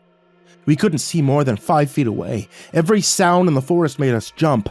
I held my mother's hand as we walked uncertainly towards the shed, where I'd smoked my first cigarette, unaware that a human monster who filled our neighborhood with fear was buried just a stone's throw away. My mother's hand shook as she pointed to a weedy patch of dirt behind the shed. I jammed the shovel I'd taken from her garage into the dirt, and I started digging. I barely felt the blisters forming on my hand. My head was too full of images of my wife being dragged through the woods at inhuman speeds, and the horrific, very real possibility that a dead pervert's mindless revenge might have stolen her away forever. The blade of my shovel hit something that wasn't dirt. We buried him in an old suitcase. Dave said that it would help keep animals away from the corpse, my mother stammered. The black plastic was worn, but intact. As I shifted away more dirt, I saw that even the zipper was still closed. Almost. Would a bony hand shoot out and grab my wrist if I tried to open the gruesome container? I hesitated. And then I thought about Kim. I handed my mother my car keys. If anything happens to me, I murmured, run. Don't look back. My mother shook her head, tears streaming down her face. Something moved in the foggy woods and we both jumped. It might have been an owl or a deer, but the message was clear. I had to hurry. To my surprise, the zipper still worked. The mist swirled around my mother and I like a living thing as I threw open the battered suitcase. Kim's terrified eyes stared up at me. She had been forcibly bent and twisted to fit into the tiny compartment, and her limbs were locked in place by the hands and feet of a rotting corpse. A corpse wearing the remains of a broad-brimmed black hat and a dirty trench coat. The corpse of Dirty Tom Calfrith. With a cry, I jumped into the hole and pried the rigor mortis-locked fingers off my wife's wrists. I grabbed her beneath her armpits and dragged her away from the eyeless skull, grinning up at us. By night, Dirty Tom's vengeful spirit was a powerful and murderous force, but by day, he was just rotting bones in a suitcase. I held Kim. She wasn't ready to speak, but I knew that she would when the time was right. My mother lifted up the other tools that I had brought from my mother's garage. Charcoal and a gas can. She poured them over the suitcase, said a prayer, and dropped a match. We stood in a circle, and we watched the past burn, hoping that it would forgive us. Hoping that maybe, this time, it wouldn't come back to haunt us.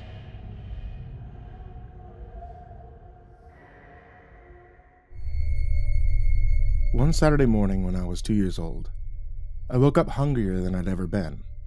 Down the hall, I could hear my parents snoring off their hangover. They wouldn't be up until past noon at least. I vaguely remember climbing over my half-collapsed baby gate and waddling down the hallway to the kitchen. I twisted the little black knobs on the stove just like my parents did, but no scrambled eggs appeared.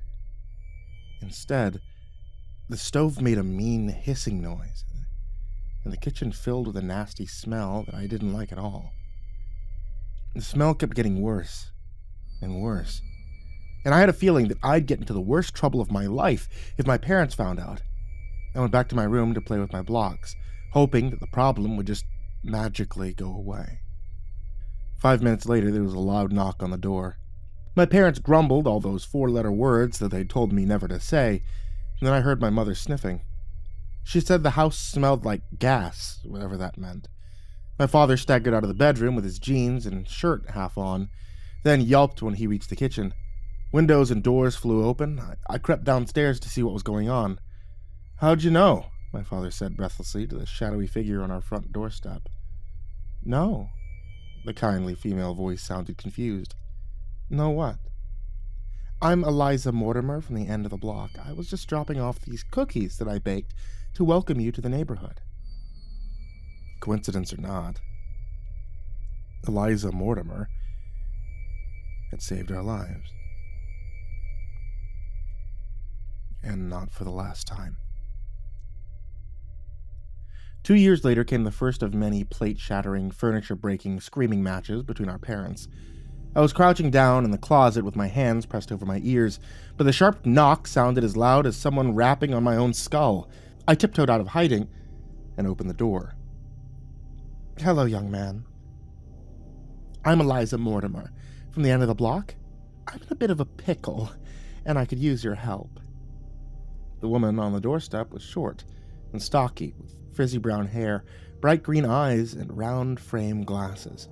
She wore an old-fashioned black dress with a wide belt and stood with one hand on her hip. In the other, she held a small red notebook. I'd never seen her before, but for some reason, I knew her voice. "Okay," I smiled. Behind me, the battle had stopped. I felt my father's damp hand on my shoulder. He'd been washing the blood off of his knuckles. "If it isn't our favorite neighbor," he sneered, "what can we do for you?" "Well, I started a new recipe before I noticed I was all out of sugar. Can I borrow a few cups?" My father shrugged and nodded. "Sugar," he grumbled, as I followed him into the broken battlefield of our kitchen. "Who the fuck borrows sugar at 10 p.m.? A goddamn work night." My father shoved a wrinkled bag of rock-hard sugar into my hand. "Tell her she can keep it." "Oh, this ought to be more than enough. Give your parents my thanks, Ethan." As I waved goodbye, it occurred to me that I'd never told our odd neighbor my name. Miss Mortimer came by a lot over the next 5 years, always with a good excuse. A missing cat, duct tape for her garden hose. Once she even wanted help with a crossword puzzle. She didn't always arrive in time to stop my parents from getting violent, but she always showed up before anyone got seriously hurt. I didn't know how she did what she did, but by the time I was 7 years old, I loved her for it. I wanted to spend more time with her, but my parents wouldn't hear of it. "Nothing good can come from a kid hanging around strangers," my father said darkly. Although, as I would soon learn, he'd been spending quite a lot of time around strangers himself. My mother's response to discovering his extramarital affair was downing a cocktail of pills with a vodka martini. No matter how much I shook her, she wouldn't wake. And if Miss Mortimer hadn't just happened to have been out for a walk when I ran crying into the street, she probably wouldn't have survived. With my mother in the hospital and my father off with his mistress, it was Miss Mortimer who took care of me. "I wish she could stay here forever," I told her that night, as I sat in bed sipping her hot soup. "Instead of them." "That would be lovely, dear," Miss Mortimer replied. "But I can't. Perhaps, though, there's a way that we can keep in touch. Would you like that?" Miss Mortimer walked over to the inside of my bedroom door, bent down and drew a small chalk circle with a series of odd symbols around it. White marks that looked like letters, but weren't. She gently pushed the door closed. "Now," Miss Mortimer grinned mischievously, "put your hand inside that circle and open the door at the same time." I did as I was told. Instead of the drab hallway I was used to, my bedroom door suddenly opened to a cozy room filled with bookshelves, well-cared-for plants, and an enormous antique desk lit by a single brass lamp. I tried again several times, always with the same result. Then when I removed my hand from the circle and opened the door, the hallway was back. "That room you saw is my study, in my house at the end of the street," Miss Mortimer smiled. "Now, if you ever need anything, or even just to talk, you know where to find me." "But how—" I couldn't even say it. "See these symbols around the circle? You must never remove or change them in any way. If one should happen to get smudged, let me know right away and do not use the circle until I fix it, no matter what. Understand?" I nodded. I thought I did. "Good. Now get some sleep. Your mother and father will be home in the morning, and they'll need all the help you can give them." Miss Mortimer wasn't wrong. Both my parents eventually came home, but they refused to speak to each other or take care of the house. Dirty dishes and overflowing trash bags piled up like monuments to the disgust they felt for each other. They mostly ignored me. Just another bitter reminder of the lives they could have had. And honestly, that suited me just fine.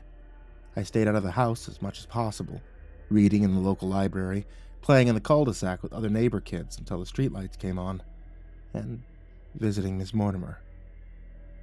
For the next 2 years, anytime I had a question or needed to talk to an adult, I'd just put my hand in the strange circle, and stepped into Miss Mortimer's study.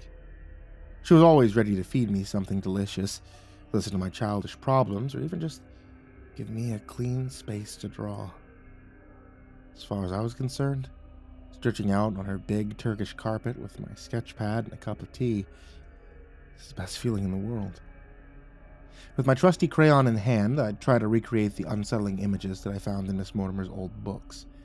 Women with mouths in the back of their heads, men transforming into hyenas, children with a single eye in the middle of their foreheads. While I talked and sketched, Miss Mortimer would stir the black cast-iron pot that was always bubbling on her hot plate, or take notes in her little red notebook. The cozy little room was my home away from home, the one place I felt safe. Until suddenly, it wasn't. Just like on most afternoons, I had tossed off my backpack and opened my bedroom door with one hand on Miss Mortimer's chalk circle, eager to tell her about my day. But the study was empty. The little brass lamp was turned off, the hot plate was cold, and Miss Mortimer's favorite teapot lay shattered on the Turkish carpet. Something terrible had happened.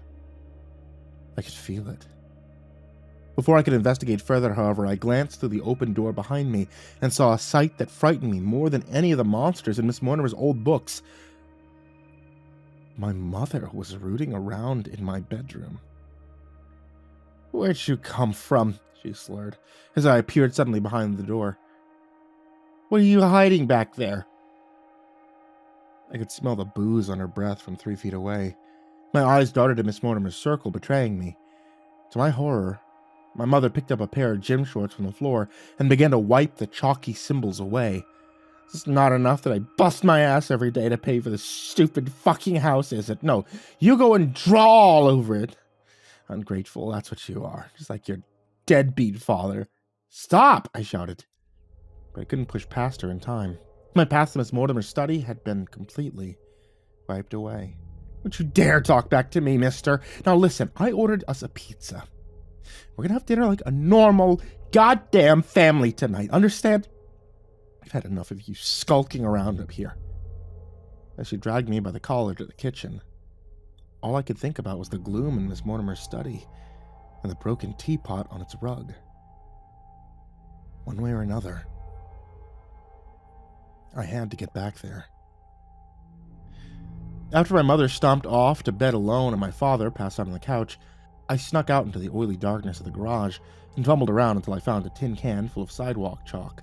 I hurried up to my bedroom and sat staring at the inside of my door, trying to recall Miss Mortimer's odd symbols.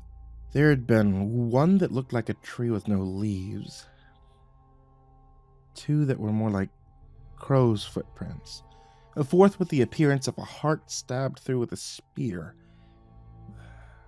The final 2 were the hardest to draw. Just thinking about them made my head hurt. But 10 minutes later, I was pretty satisfied with the circle that I'd redrawn on my door. It's true, it wasn't perfect, but I had to try something, didn't I? I took a deep breath, put my hand in the circle I'd drawn, and pulled open the door. I wanted to cheer. I'd done it. There was the study, shrouded in darkness. The little brass lamp and the hot plate were both in place, but the shattered teapot was gone. I wondered if maybe Miss Mortimer had cleaned it up. That'd mean that she was all right, after all. I sprang to the door, sure that she'd be proud of me for recreating her circle all by myself. My breath came out in a cloud of bluish white. It was cold in the study, and the floor felt wrong. Squishy, almost. Like it was made of human skin. I shuddered and reached out for the drawstring of the little brass lamp. When I turned it on, the bare bulb emitted an eerie, greenish-blue glow. That wasn't all that was different, either. I could see now that what I thought was a pot was actually more like a cauldron. Greasy bones and hair floated in the coagulated soup. Instead of Miss Mortimer's vibrant collection of plants, stuffed crows and animal skulls lined the bookshelves. Their uncanny glass eyes seemed to follow me as I tiptoed across the weird, squishy floor. I wasn't sure why I was being so careful. Hadn't I always been a welcome guest in Miss Mortimer's house? most disturbingly of all, there was a breeze in the study. Wheezing gusts of air that seemed to blow down from the ceiling. When I looked up, however, all I could see were layers and layers of something ragged hanging from the ceiling, a substance halfway between tattered cloth and spider's webs. Like everything else in the dim light of the lamp, it had an awful bluish color that reminded me of dead things rotting underwater. I took a deep breath and kept walking forward. Up ahead, I saw an angular hallway that led to the rest of the house. I froze. The hallway hadn't been there before. I was sure of it. Was I even inside Miss Mortimer's study at all? I'd been so excited to find her that I hadn't even considered the fact that I might now be somewhere very different. Somewhere very, very wrong. I could feel that weird, erratic breeze on the back of my neck. Smell it, even. A cold reek like meat that had gone bad in the freezer. I spun around and looked up for the second time and saw its source. It dragged its distended body towards me through the cobwebby rags with 8 spider-like limbs, each caped by a horribly human hand. Its face was a nightmare version of Miss Mortimer's lanky brown hair, pupilless white eyes, a jaw that was opening wide enough to swallow me whole. "Run!" The voice of the real Miss Mortimer boomed in my head. It came out of nowhere, but it snapped me out of my paralysis. As I sprinted across the spongy ground, those awful hands grazed my hair and tangled in my shirt. Fabric ripped as I squirmed free and flung myself back through my bedroom door. I slammed it shut, but heard a hungry pounding from the other side. I hastily wiped away the less-than-perfect circle I'd drawn and scrambled backwards, breathing hard. Now I understood why Miss Mortimer had warned me to never, ever alter the symbols around the circle. But I wasn't ready to give up. I just have to find a different way into the house at the end of the street.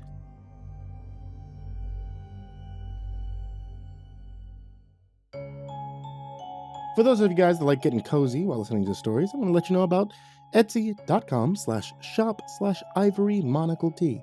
That's my wife's tea shop. She sells hand-blended teas. There's creepypasta-based teas if you want to get one that's a flavor that you like, or there's MrCreepyPasta tea, which happens to be a tea that I drink fairly often.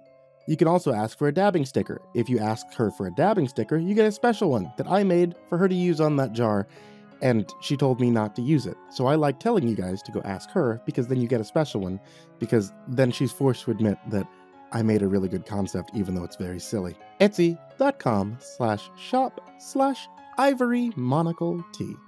A big thank you to Jordan Alexander Sanchez, Jakob Fenske, Stephanie Butler, Jordan Humble, Chance Burnett, Diana Kraus, BrimstonePandemonium, Caltuna, William Wellington, Emma, Brenna Crow, LaQueda Canizales, Smiley the Psychotic, Dante, Kinkade, SimbasBloodyMojo, Mephistopheles, CursepoxPrimarch, Bastion Beefcake, M, Jesus Cornejo, Yarghoul, Clownible, Amber Clark, Jay Kearns, Dakota Lane Whetstone, Himbo Jerry, Crusader Chocobo, Adamarius, Estebean, Nick Cull, Our Minsect Time, Xylobones, Angelus, Seclude, Salty Surprise, Levita Galvin, That Creepy Chick, Red Shadow Cat, Turtleman, Cryolinian, Mr. Marcus Blitz, Ika Limchalk, Dirty Diver 030, Matt Bach, Voice of Sand, Pikeamel, Melted Lake, Tali Sue, William King, Darth Miver, Sashi Suzaku, Coconut 509, Stricket, Freddy Krueger, Lisa Cottrell, Hades Nephew, Acid System, Mog, Kiwi the Sloth, Fester's Lampshade, Nico Kyle, The Ginger Bros, Aaron Stormcrow, Daniel Polson, and Corey Kenshin.